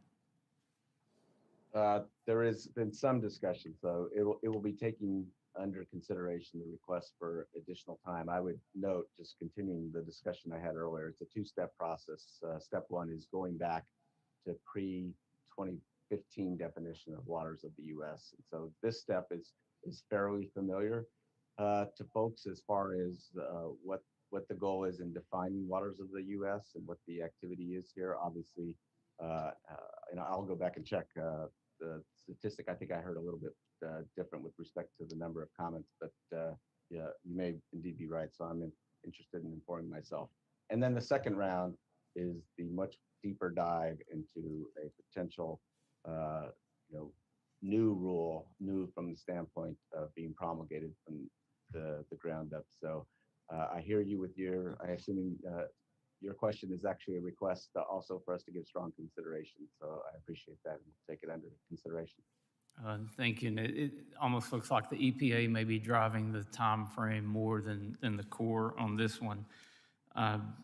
General Spellman, I don't have a lot to ask you, but I do want to thank you for the work that you've done, and especially recognize some of your employees in my area or other members of the Corps. Colonel Noy has been great to work with. Unfortunately, he's only got about a year left there in the Little Rock district.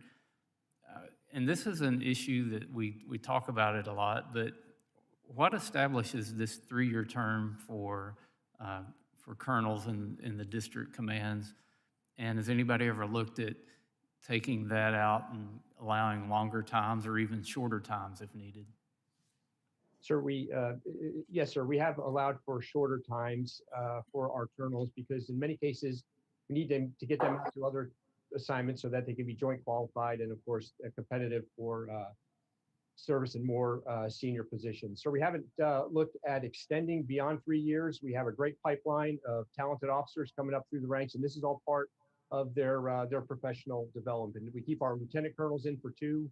And our colonels in for 3. As you know, they're commanding some of our larger and more complicated districts.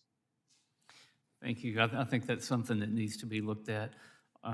One final question, concern I've had from some land surveyors, and this gets back to the TORN process on, I think, the way you actually award final contracts. And the question is just, has the Corps heard any complaints from contractors about the TORN process, and is there any discussion in the Corps about going back to the pre-March 2020 process? I know there was a letter in April of 2020, and I think from what I'm hearing, this is being implemented differently across different districts.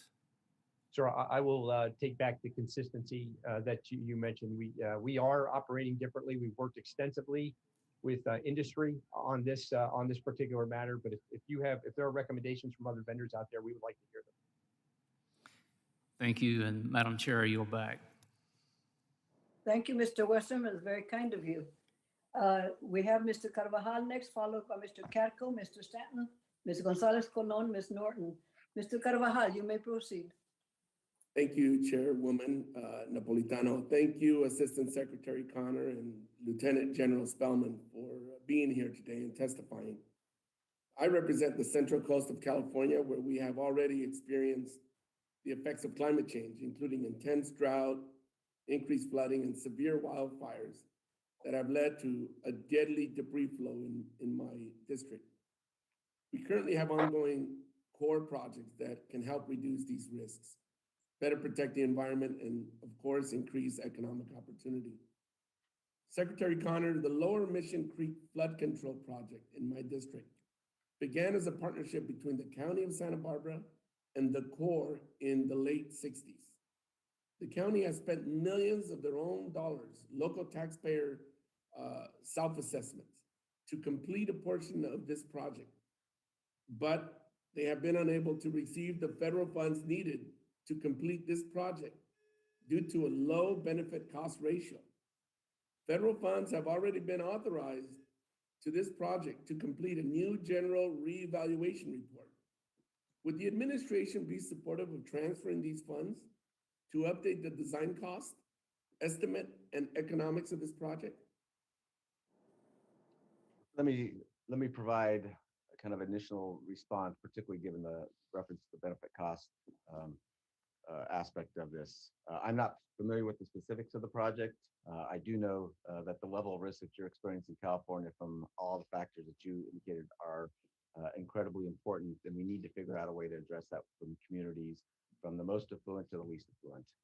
And from that standpoint, the Corps is already moving forward in its project formulations and looking at comprehensive benefits that aren't just driven by a national economic determination that looks at strict benefit costs. We're looking at all the values and benefits that can be done. We've got moving forward from internal guidance to formal rulemaking. We have direction in Word of 2020 to move forward with agency-specific procedures to implement principles and requirements and guidelines that will institutionalize the look at those benefits so that we can select projects based on different factors. So I'm sensitive to the issue you raised as far as the getting to your specific point, moving money and approving that for this particular project. I don't know if General Spellman has insights on that. Sure, I'll just say Congress was generous in the 21 work plan, give us $500K to step off on the post-authorization change report. We're in the president's budget for 22 for another $600K that will allow us to advance that work. And then so we're having some conversations with our non-federal sponsor. To be frank, the NEPA on this project's about 22 years old, and we're confident we're going to have to go back and look at some of that. And we're having that conversation this week and next with our great partners out there. Great. Well, thank you very much for that. I really appreciate your attention to this important project in my district and finally moving it to a full completion. So thank you. Moving on to my next question, the Salinas Dam in San Luis Obispo County is currently owned by the Corps. It is my understanding that the Corps engineers have continued discussions and negotiations with the County of San Luis Obispo regarding the future of Salinas Dam, the associated reservoir, and other related infrastructure. It is also my understanding the questions and issues involved in this process are complex and will require significant additional discussions between the Corps of Engineers and San Luis Obispo County. Lieutenant General Spellman, until the county and the Corps have come to an agreement to transfer ownership, can the Corps refrain from taking actions that would adversely jeopardize the county taking ownership? And what I mean by this is such as taking administrative steps associated with the General Services Administration, stepping into the shoes of the Corps as the federal agency responsible for disposing of this facility.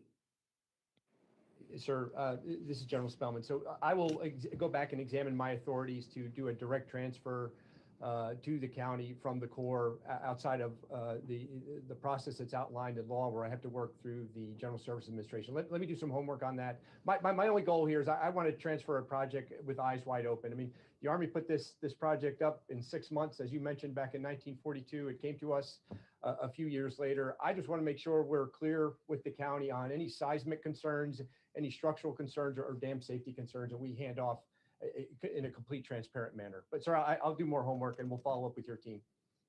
Thank you very much. I'm out of time. I yield back, Madam Chair. Thank you very much, Mr. Carvajal.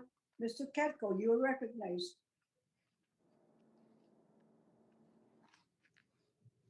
Thank you, Madam Chair. It's good to see you again, as always. And I'm glad to be here with everybody on the committee. I would also like to thank Chairman Napolitano and Ranking Member Rouser for holding today's hearing on the upcoming Water Resources Development Act of 2022. And I look forward to working with you both in the coming months as we develop this legislation. The 2020 WRDA bill was a prime example of bipartisan cooperation.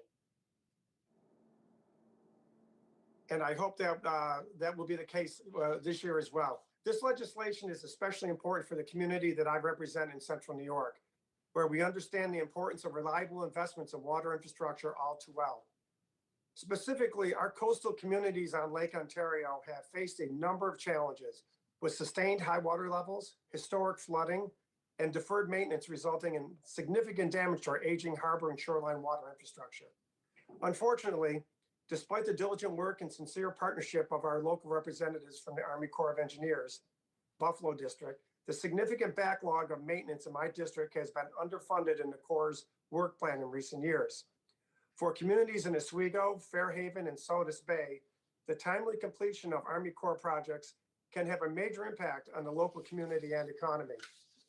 This is one of the reasons I was proud to support the Infrastructure Investment and Jobs Act, which I think is critically important and which provided significant supplemental funding for Army Corps.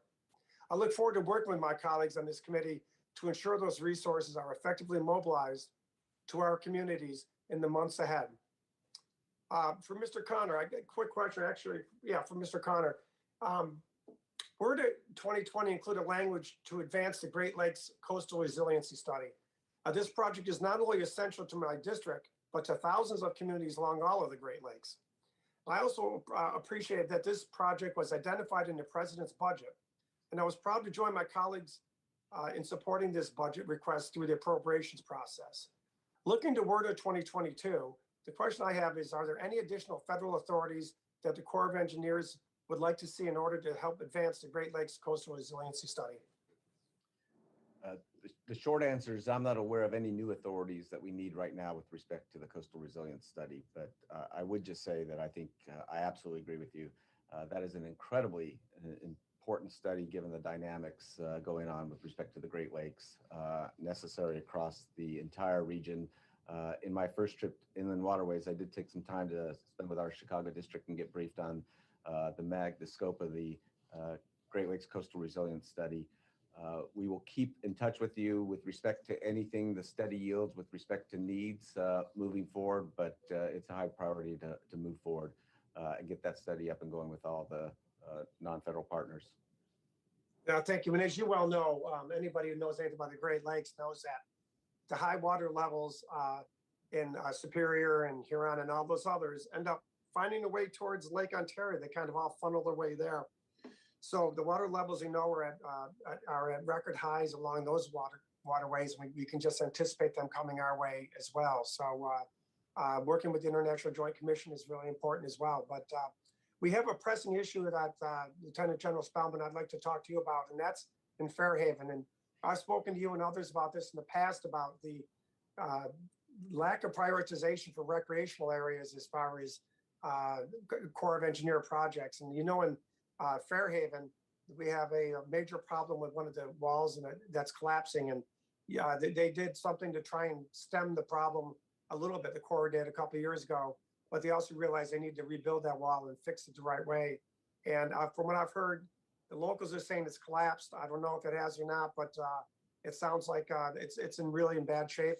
And I just want to make sure that the Army Corps locally in Buffalo area understands the importance of that wall not collapse. That wall collapse, that bay is in real trouble, and that bay, it's going to be hundreds of millions of dollars at a minimum of damage. So I just hope you give it the priority it needs, and tell us what you need if you're not getting everything you need from us. Sir, this is General Spahn. I will follow up on the wall collapse, and our team will get back with your staff and any needs that we have. I'd appreciate it sooner rather than later because this is with the ice and everything and the water levels where they are now. It's been something I hope we can get addressed this year. We've been trying to get the Corps to do it the last couple of years, and I know you have a tremendous backlog, and that backlog is a concern. And I'm worried about some of the bureaucracy that comes along with those backlogs. But I just hope you can push through it and try and get this thing done. Yes, sir. All right, thank you. I yield back, Madam Chair. Thank you, Mr. Katko, very much. The next will be Mr. Stanton, followed by Gonzalez Colon, followed by Ms. Norton, then Mr. Guest. Mr. Stanton, you're on.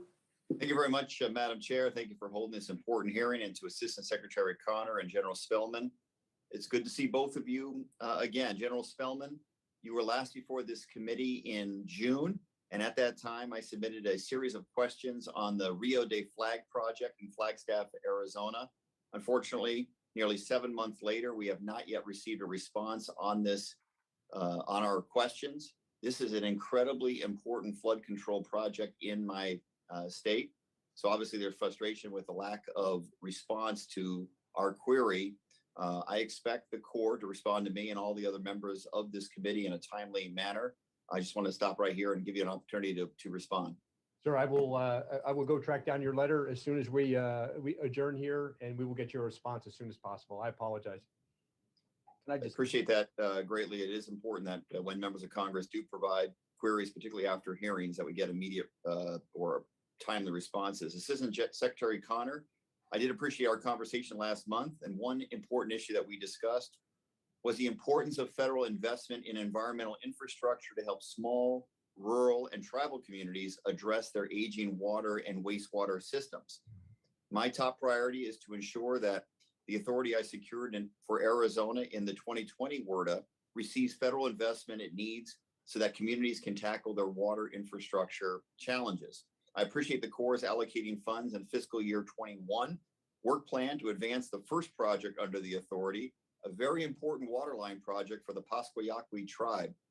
Great progress is being made on this progress that will bring non-potable water to the reservation so the tribe can conserve its precious and limited potable water. To date, more than a dozen communities in the Yavapai Apache Nation have expressed interest in this program, outlining more than $70 million in needed water and wastewater projects. So I look forward to working closely with you to ensure federal funds are allocated to advance these critically important projects. And although Arizona is a desert state, it is no stranger to flooding, and there are several projects that need the Corps support.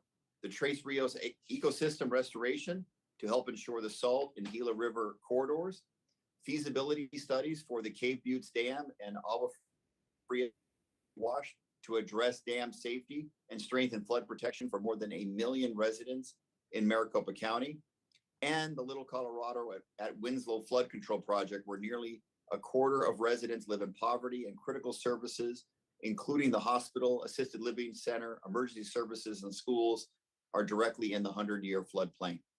The bipartisan infrastructure law provides the Corps with substantial resources for investigations, construction, and environmental infrastructure. And it's my expectation that Arizona, which hasn't done too well in previous work plans, will finally see some significant movement and support on these long-awaited and important projects. In the time I have remaining, I would just open it up for any comments from you or General Spellman on these critically important Arizona projects. So I'll start very quickly and leave time for General Spellman. As per our conversation, I enjoyed that. Obviously, I understand the risk to Arizona from a water supply perspective, given your location in the Colorado River Basin and all that entails. So I was impressed at the need and the use that you've identified for the environmental infrastructure activities. And it's great to have Arizona added to the 595 program. I was amazed at when your staff set over the list, how much there's pent up demand for the use of that EI program in Arizona. And it just is a result of the risk that's involved in water supplies. I would just say, I think there's a lot of good work here in Arizona teed up to get multiple benefits. You are prone to floods. That has, we need to be looking at that with an eye towards water supply to address the wholesale risk. So look forward to working with you and your team. Sir, I'll just quickly add on EI, we have 39 projects in the queue, as you said, just over $70 million. We'll make our best technical argument if we're offered a 22 work plan to advance those projects. So real quick on Tres Rios, last time I told you we had some perception problems with this project. We have aligned with both the Gila Indian community and the city on a way forward, and we're working to report a capability of 1.8 million next year, so we can advance that packer and get back to work out there. Making a lot of good progress with the commanders in the field with the Federal Rail Administration and some of the challenges we've had there where our civil works projects intersect with railways. I'm happy to report progress there. And then, sir, we received the Secretary's guidance on, you remember Section 162, leveraging federal infrastructure for increased water supply. And I just think, as the Secretary just said, there are many opportunities in the state of Arizona where we can put that authority to work. General Assistant Secretary, thank you very much for your good work now, and look forward to working closely with you to advance these critically important projects in the future. I yield back. Thank you, Mr. Sutton, very much. Ms. Gonzalez Colon, followed by Ms. Norton, Mr. Guest, Mr. Lowenthal. Ms. Gonzalez Colon, you're recognized. Thank you, Madam Chair, and thank you for holding this hearing. I want to thank Assistant Secretary Connor and General Spellman for their presentation today and for the work they do for the Corps of Engineers in our nation. I will say that the Corps is one of the best resources I have counted on for Puerto Rico. The Jacksonville district, with support of many others, has always given us their utmost support, and I want to congratulate them for that and for all the hard work. In the past few years, in the face of disasters, unprecedented levels of funding were approved, and I'm happy to be working through that end. That enabled addressing projects that has been pending for decades, like Rio Puerto Nuevo and Rio La Plata, and immediate needs like the Port of Arecibo and Mayagüez and the coastal communities of Loíza. But there are still pending major priority projects that have completed feasibility studies and favorable chief reports. This includes three critical projects that I was closely following with your predecessors.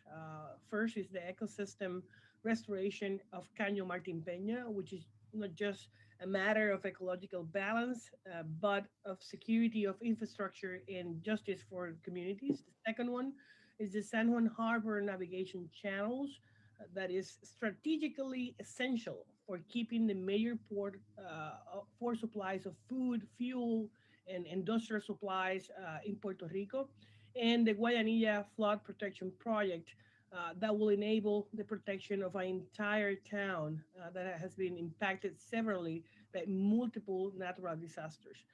These and many other projects in towns across the islands like Yauco, Ponce, Yaucoa, Bonito, Gurabo, just to mention a few, require prompt attention. And it's my hope that we can soon hear good news about them. And I look forward to receiving you in Puerto Rico for that purpose. Now, I do have a couple of questions. I want to just make the first of them. Secretary Connor, in your testimony, you mentioned a proposed rule that will implement a new federal credit program to support investment in safety projects to maintain, upgrade, and repair non-federal dams. And this is a matter of great interest, and I will be very willing to support it. I do understand that you expect this to be approved and put in effect shortly, and what we can do to make it so. Yes, thank you for the question.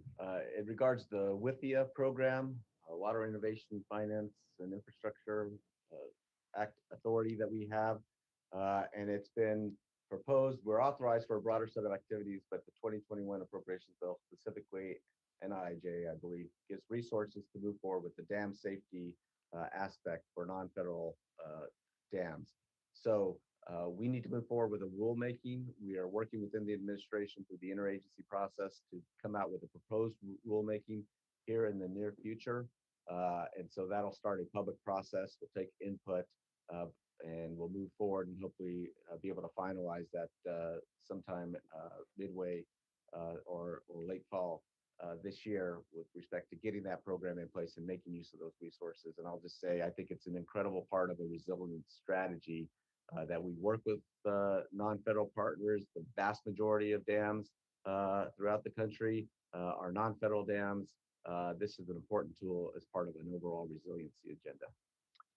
Sir, I earlier mentioned some of my top priorities in Puerto Rico, like the Caño Martin Peña ecosystem restoration project. And I do know that it's waiting for a new start with the local sponsor ready to go. In recent years, we have repeatedly had an increased ecosystem new starts included in authorizations and appropriations, but somehow it never makes the cut. With a new emphasis on justice for impacted communities, do you expect there to be more than the norm under the infrastructure plans and the new WARDA? Absolutely. I mean, as I discussed earlier, and I think, it applies to the project that you referenced, Caño Martin Peña. We need to look at the comprehensive benefits, the communities that will be benefited by the activity that's being proposed. That is definitely a screen that we are bringing to The process of evaluating projects for funding in these various work plans, whether it be what we're looking at in 22, IIJA, any flexibility that we have. So rest assured that we're not just talking about priorities, we're trying to implement them in the decisions that we're making now as we move forward. Question, in deciding the use of infrastructure funding, will be there any preference to projects that are show already and where the non-federal partners have taken an initiative in moving their part forward? Well, we certainly want to look at, as part of the mix, the priorities of resilience, environmental justice, supply chain issues, but those are laden on top of existing priorities that the Corps has for life safety, completing projects, activity that's already in the works. So we're kind of looking through all of these historical factors, new priorities, and making our decisions moving forward. Your time is up, Ms. Colon. Thank you, Madam Chair. I yield back. Thank you very much. Next, we have Ms. Norton, followed by Mr. Guest, Mr. Lowenthal, Mr. Weber, Mr. Coyne, and Ms. Wilson. Ms. Norton, you're recognized. Thank you, Madam Chair, for this really important hearing. My question is for both of our witnesses, Assistant Secretary Connor and Lieutenant General Spellman. I plan to submit to the new Worder bill 3 separate requests for projects that affect the District of Columbia, which of course is my district. And I'd like the administration's views on each of them. One, to tap new funding sources for the Washington Aqueduct, which produces drinking water for approximately 1 million people living and working and visiting the district and Virginia, and includes, of course, the Capitol and federal buildings. Secondly, to address the region's vulnerability to water supply loss by identifying alternative water sources for the customers of the aqueduct. And my third ask in the Worder bill will be to address the flooding on the National Mall, which has suffered severe and costly floods that have forced government facilities to close down. So first, let's take tapping new funding sources for the Washington Aqueduct, which produces the drinking water for this entire region. What is the administration's view on that project? Ma'am, this is General Spellman. I'll start. As you know, the aqueduct and our team there, we do not receive any federal funding, right? Our operations are funded by water rates that are paid by local taxpayers. And ma'am, you've been out there, and I think the team does a miraculous job. But it is, you're exactly right. Your assessment is exactly right. We could use some additional funding. Other funding sources would be greatly helpful to us to maintain what we have, but also to monitor. So you have only payer sources now? Yes, ma'am. That's correct. Yeah. Well, we'll have to see if we can get another source, because the necessity is clear. And secondly, to address the region's vulnerability to water supply loss by identifying alternative water sources for the customers of the aqueduct. What is your view on that? And the current aqueduct provides the city and Northern Virginia and portions of Maryland only 1 to 2 days of supply of water. That's risky. We've done some high-level work where we think we have identified other real estate that could supply the region upwards of 20 to 30 days of supply. But that's an extensive feasibility effort that we would have to undertake first, followed by, obviously, by construction to put all of the infrastructure in place. Is the feasibility effort underway? No, ma'am. We would need an authority, a feasibility study authority, to move out on that effort, and of course, funding to bring all the right technical folks. God, you don't even have the authority to do the feasibility study. Well, I'll make sure you get it. That's correct. All right, and staff is with me, so they hear me saying that. And third, to address the flooding on the National Mall, which, as you may know, has suffered severe and costly floods that have even forced the government several government facilities close by to close dams. How do you expect to address that? Ma'am, I know we've provided your staff some legal drafting services on how we might go about this. This is at the confluence of multiple federal agencies, and there's really no one lead federal agency, something that we would want to obviously designate to move forward on any effort like this.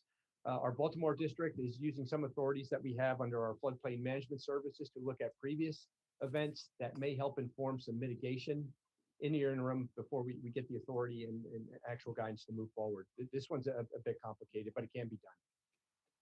You are moving to get the multiple authority from, I mean, do you need any help from the Congress? Ma'am, I think we would look to the Congress to appoint a lead federal agency to step off on the effort to work with all of the other federal agencies that are impacted by this. That's an important recommendation, and I will see to it that that is done either through legislation or administrative or through administration. Thank you very, very much, Madam Chair. This has been very helpful to me. Thank you, Ms. Norton. We follow Mr. Guest. You're recognized. Thank you, Madam Chairman. To both of our witnesses, I want to thank you for taking time to be with us today as we discuss WRDA 2022 and we begin to look at what that legislation is going to look like going forward.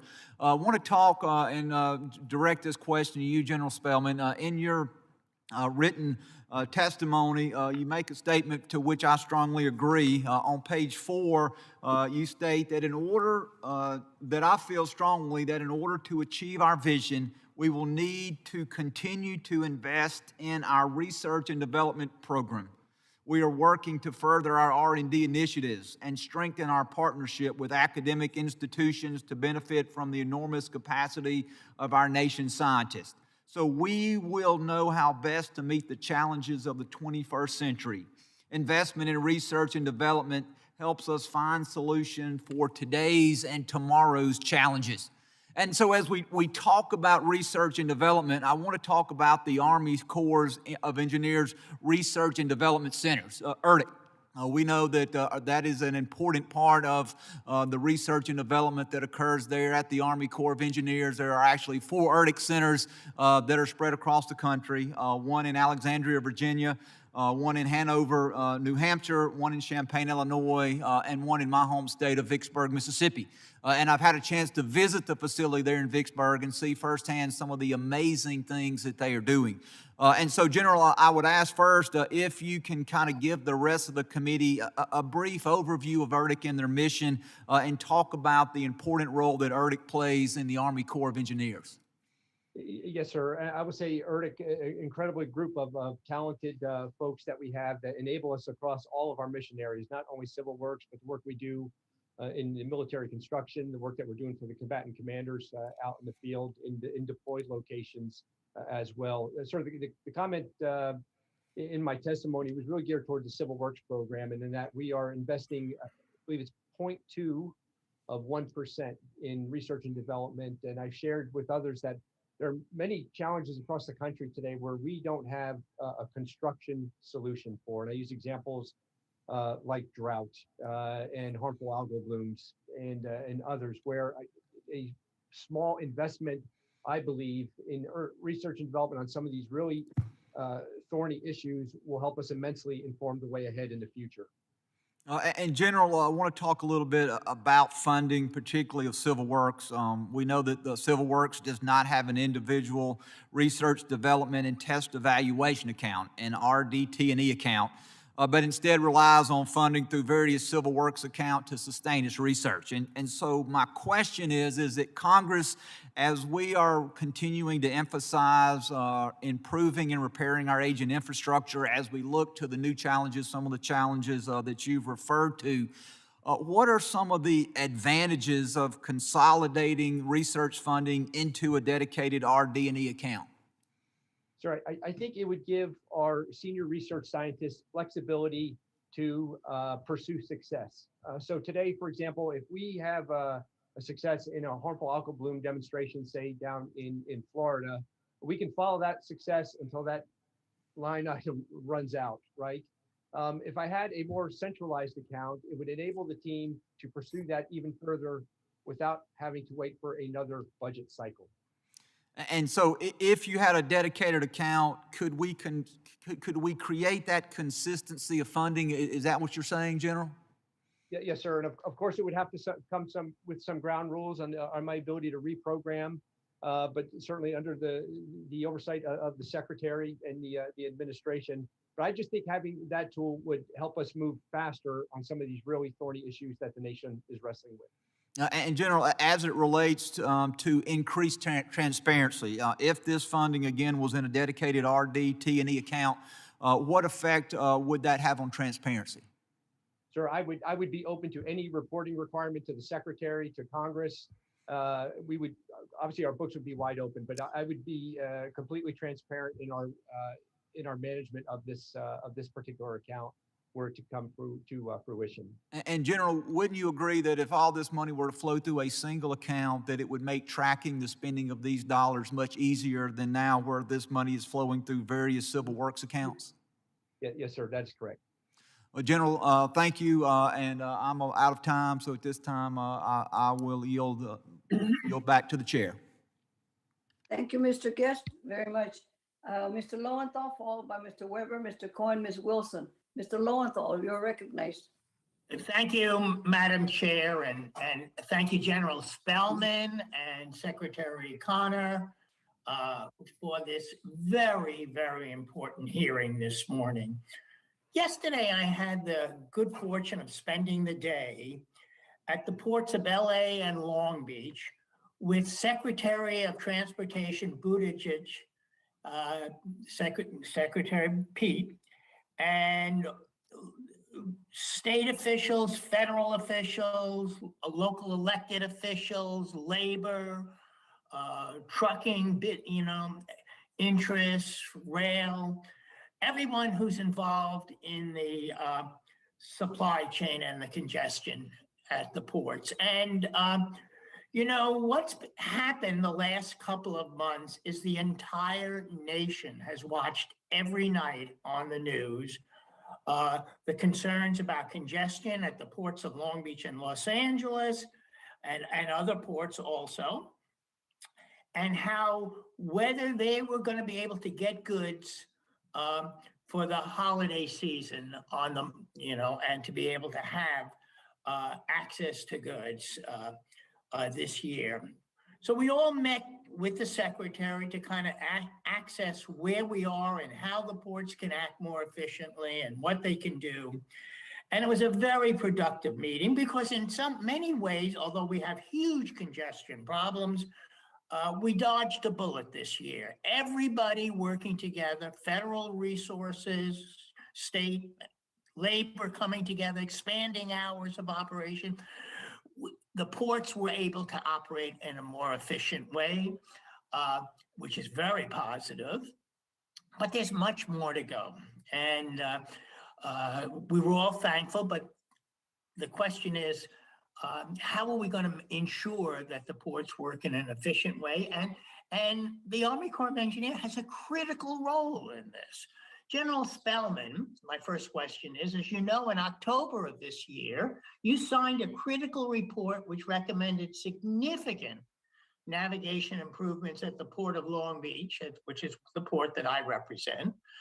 Currently, large container vessels are unable to access the port's West Basin or Pier J Basin unless they travel only at high tide or do not have top cargo capacity. Easing this bottleneck is one of the solutions to faster operations, less idling, and lower emissions. Can you provide some additional background for the committee on this critical project and its benefits? Sir, I had the opportunity to visit the Port of Long Beach in 2019, and the Port Authority and our team out there took me through this extensively, and it's exactly as you have described. So I think next steps here, you mentioned the Chief's report. That's up for Congress's consideration here, and we're to 22, and we're hopeful for that authorization. If we're offered a 22 work plan, sir, I'm going to seek about $1.5 million because we want to get moving on preliminary engineering and design And we've got to do some sediment sampling so we can get ready for to move to construction. Thank you, General. I want to follow up, Secretary Connor, on an issue that had been raised originally by Chairman DeFazio, and that's about the Harbor Maintenance Trust Fund resources. You know, WRDA 2020 allowed donor ports like the ports of Long Beach and Los Angeles to use their harbor maintenance trust funds for expanded uses such as dredging of channels, in-water infrastructure improvements, berth maintenance, building seismic resiliency. You too have seen this, what has taken place at the ports and the impact upon our supply chain the last few months. And if we don't invest in these critical hubs, the entire nation feels the consequences. Can you touch on what you're doing to make sure that the Harbor Maintenance Trust Fund resources are invested as effectively as possible?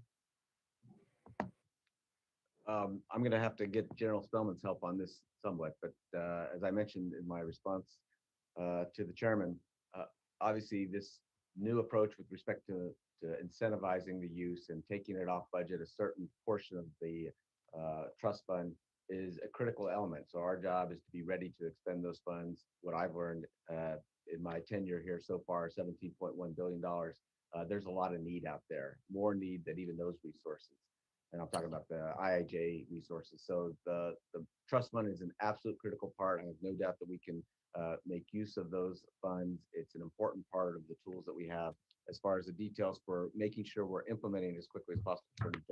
Yes, sir. I would just add that the work that you have done in Congress is forcing that end of year surplus to come down. We expect it to be $8.5 billion at the end of this year. That's a lot, but it's much lower than what it has been in previously. And that just means we're putting more money to work out in these ports and in these federal navigation channels.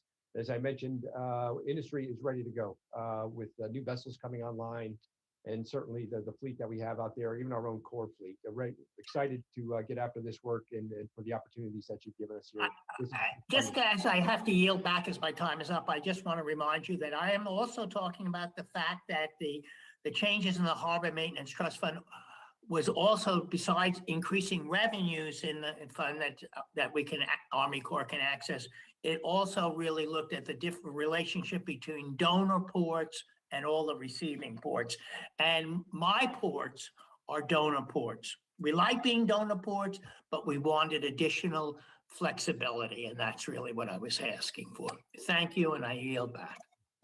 Thank you, Mr. Lowenthal, for your testimony. We have Mr. Weber, Mr. Cohen, and Ms. Wilson. Mr. Weber, you're recognized.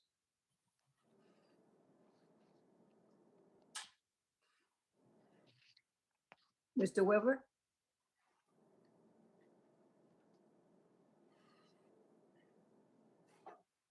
We'll go on to Ms. Cohen. Mr. Cohen, you're recognized.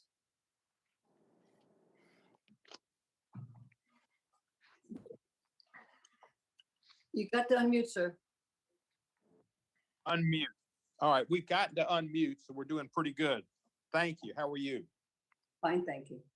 I appreciate the opportunity for this committee and hearing, and I just wanted to make some remarks concerning our hopes for the bill.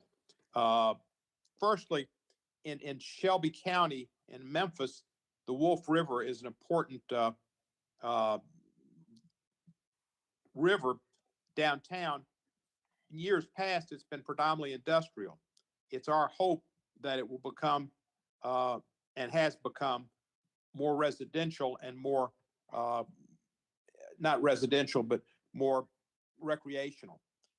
There will be an effort, and we hope that you will work with us on this, of course, to dam up the Wolf River downtown to create a lake that will be for boating and for fishing and for swimming. And on the east side, it'll be developed some, and it'll give Memphis another attraction for people downtown where we have a large recreational and tourist priorities. So that's one of the issues that will come up, and we know we've had input from the Army Corps Memphis office. Feel, as I recall, confident they want to work with us on that, and I look forward to working with the chairwoman and my fellow committee members to pursue this, which would require a deauthorization of part of the river to make the proposed lake a reality. This will be something that is really forward thinking and the kind of thinking that's making Memphis a great tourist town and an amenity for people to live downtown where they didn't in the past, but they have for the last couple of decades and becoming more and more residential.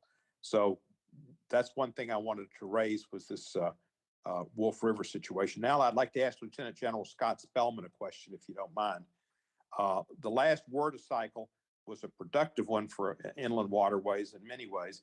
The committee successfully made changes to the cost share for new construction projects, increasing the Corps' ability to reduce the backlog capital investment projects. The benefits of the change in cost share for new construction projects were realized in 2018 when Olmsted Lock was completed 4 years ahead of schedule and more than $330 million under budget. General Spellman, do you believe this level of efficiency can be achieved with the funds provided in the Infrastructure Investment Jobs Act and full funding from receipts deposited into the Inland Waterways Trust Fund for all the projects contained in that 2020 capital investment strategy? Sir, I do. I think it's going to allow us to put more federal dollars to work sooner and to get after some of this much needed maintenance in your district and frankly across the country. Thank you, sir. What are the most efficient cost and construction timelines identified? I'm sorry, sir, could you repeat the question? What are the most efficient cost and construction timelines that have been identified? The most efficient? Yes, sir. Cost and construction timelines. Sir, are you referring to a specific project? Yeah, I guess. So I could follow up with your team on the project that you have in mind. All right, I'll have Ms. Schnelly contact you about that. We've talked to some folks about it, and it's a particular lock that we think will be important to the program. Assistant Secretary Connor, I was proud to join with Chairman DeFazio in urging the administration to reopen and re-examine the nationwide permits and take into consideration their climate change and environmental justice impacts. While the Trump administration significantly broadened several of the nationwide permits applications, the proposed Byhalia pipeline, which has been withdrawn, fortunately, that was in my district and a little bit in Mississippi in Trent Kelly's district, displayed what can happen if they aren't narrowly used as Congress intended. Assistant Secretary Connor, my question is, my understanding the Army Corps of Engineers recently reissued 40 nationwide permits and 1 new nationwide permit. Can you describe what kind of stakeholder input and public engagement the Corps considered before reissuing these permits, and to what extent environmental justice and climate change impacts were considered? Yes, thank you, Congressman Cohen. The process that is involved with respect to the nationwide permits is one that involves an environmental review under NEPA. That is part of the overall, so there's engagement there, but it's a broad swath of activities that are moved forward with those 40+1, as you identified. Nationwide permits are good for 5 years, so they're not. We have to undergo that process and that public engagement and our environmental review processes every 5 years. But to your point, I think there are issues. There's a lot of good with respect to these nationwide permits. They incentivize the protection of waters of the U.S. And by providing clear parameters of how you can be within the nationwide permit, so folks who are needing permits can undertake protective measures to try and fall within those categories, and we reduce the impact. So that's the good thing.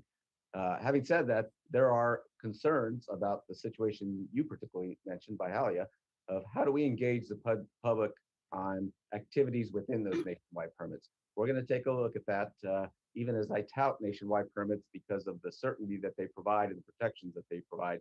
We do need to take a look at some of these activities, even though it does go through the public review process every 5 years. So I'm sensitive to the concern that I think you have given your experience with the situation, and we'll be taking a look at that. Thank you, Secretary Connor. The nationwide permit process, in Your my time is opinion, up, is Mr. never Cohen. meant to be applied to large projects that have far-reaching cumulative impacts. So I appreciate working with you in the future, and I think my time has expired, and I thank the chairwoman for her graciousness in permitting me to go beyond my time and in my attire. Thank you, Mr. Cohen. You're very You're welcome. welcome. Go Dodgers. Ms. Wilson, you're next. Oh, thank you, Madam Chair. I appreciate it. And Mr. Corner, thank you so much for your testimony.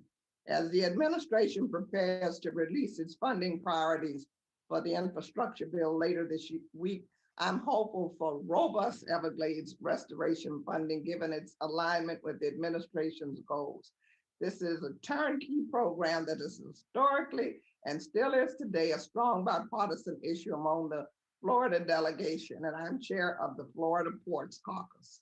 As a vocal champion for the Everglades, it is very imperative for me that these projects are completed for the benefit of Florida and the nation. Mr. Corner, please share whether you expect the necessary administrative steps to be completed for this committee to consider action on project components for the Western Everglades Restoration Project, the Lake Okeechobee Watershed Restoration Project, and the Indian River Lagoon South for WRDA 2022. Thank you, Congresswoman. I would just say really quickly, I was in Florida this past weekend. I spoke at the Everglades Coalition Conference. I am familiar from my previous tenure at the Department of the Interior with the restoration program, but the enormity of it and the Corps' involvement and the integration with the local communities and the local sponsors was very impressive to me. So it re-energized the interest and the need to move forward. With respect to your specific question, Western Everglades, I think we're on track to re-engage with the partners to move forward with the study. I don't know that there are going to be results in time for WRDA 2022 because of the temporary delay in reworking with the project sponsors and moving forward, including the Miccosukee tribe and Seminole tribes. I know there's strong interest. We're going to move that process forward. I'm not certain that it's going to have results that will be ready for WRDA 2022. On the other two studies, Indian Lagoon and Lake Okeechobee, I would defer. Yes, ma'am. Just very quick on Indian River Lagoon. I think you know that we're in the president's budget for $17 million. And what that's going to allow us to do is continue the operational testing and monitoring of the C-44 reservoir, which we're filling right now, and looking forward to continuing construction of both of the stormwater treatment areas, C-23 and C-24. And ma'am, if you could remind me of your other project that you mentioned. The Indian River Lagoon South. Yes, ma'am. That's the one I just mentioned that we're in the budget. The Okeechobee Watershed. The watershed restoration program. Yes, ma'am. So we're working through a number of tribal concerns, a number of concerns with South Florida Water Management District. And then I personally have a number of technical concerns on these aquifer storage recharge wells. I want to make sure that we've incorporated an appropriate amount of adaptive monitoring and research and development before we go out and just execute 55 wells in this program. But I'm fairly confident we'll have this ready in time for WRDA 22. Okay, thank you. That's reassuring. Currently, Miami-Dade County is awaiting a decision on its locally preferred plan for the Miami-Dade Black Bay Coastal Storm Risk Management Feasibility Study.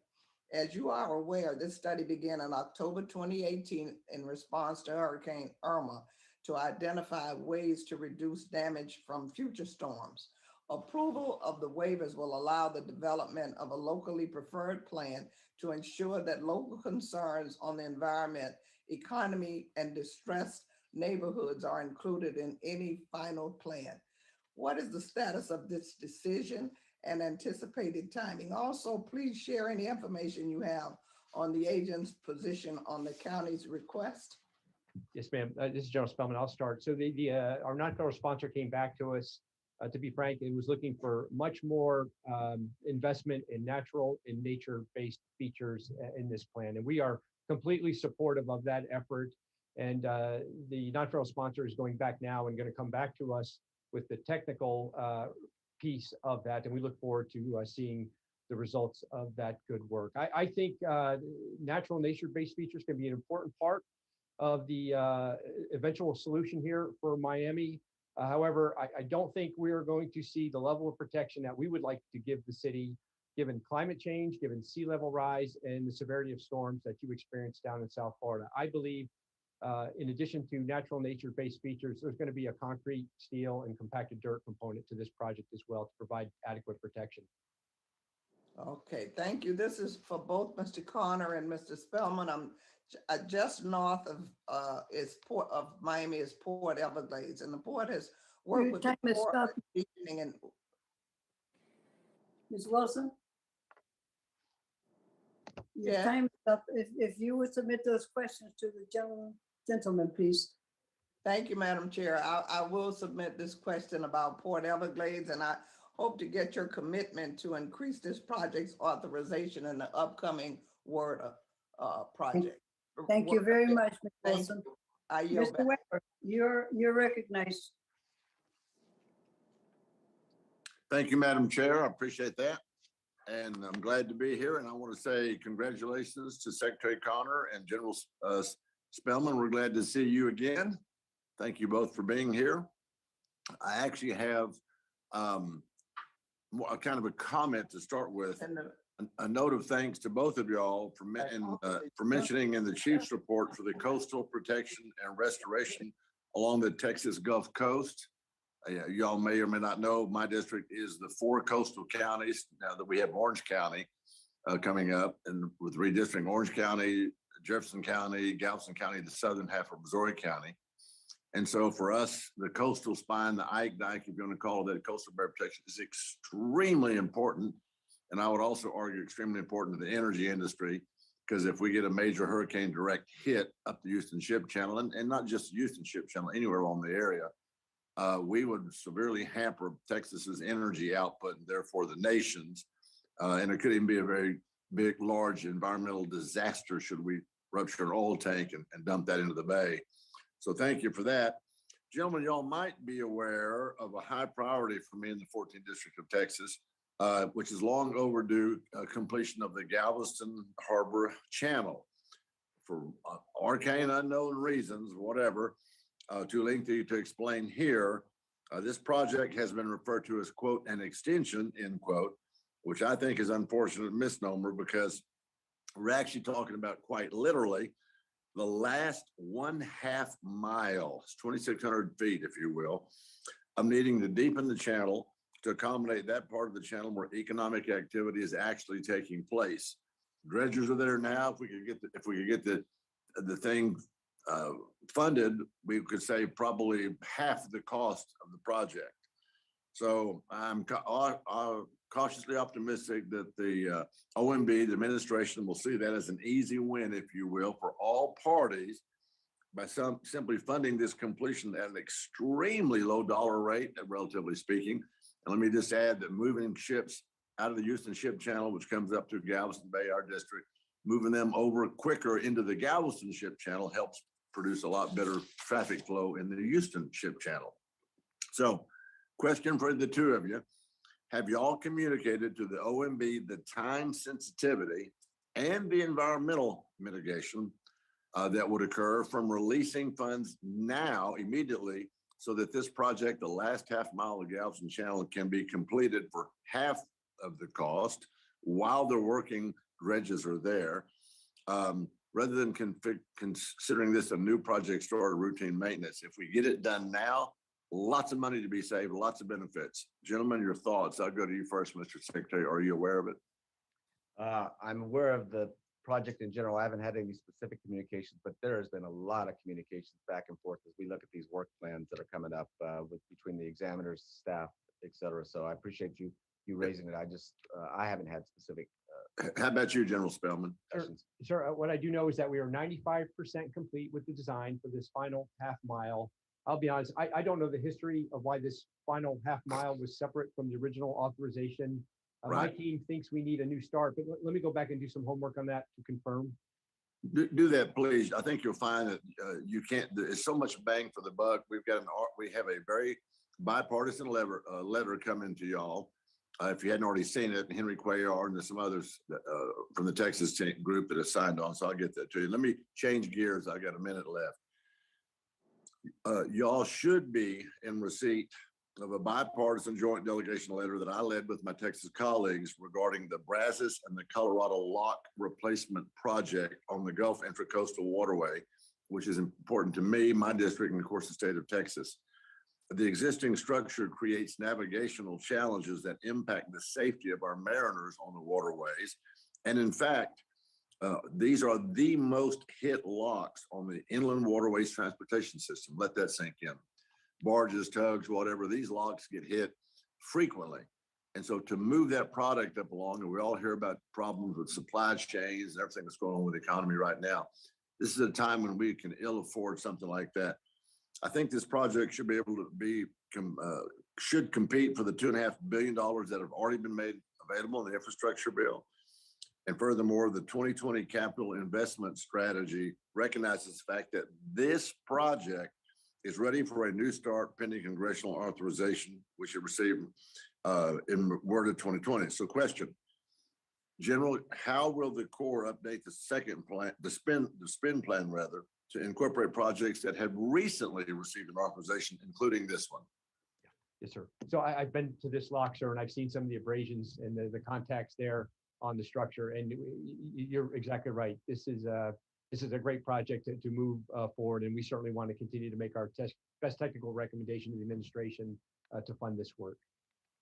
Well, thank you for that. I appreciate that. But congratulations again, both of y'all. Good, glad to see you. And I yield back, Madam Chair. Thank you. Thank you very much, Mr. Weber. I now ask unanimous consent that the record of today's hearing remain open until such time as our witnesses have provided answers to any questions that have been submitted to them in writing. And I also ask unanimous consent that the record remain open for 15 days for any additional comments and information submitted by the members or witnesses to be included in the record of today's hearing. And without objections to order, I would like to thank our witnesses, our two witnesses, for their insightful testimony, and thank our joint staff for their hard work. It was a pleasure seeing you, General, and Mr. Connor. Hope to see you again. If no other members have, Madam Chairman, Madam Chair. yes. Hey, it's David Rouser here. I ask unanimous consent to submit for the record a statement by our colleague, Mr. Van Drew. So ordered. Thank you. You're welcome. If no other members have anything to add, the committee stands adjourned. Thank you, gentlemen. Thank you very much, staff. Thanks, ma'am. Thank you. Goodbye.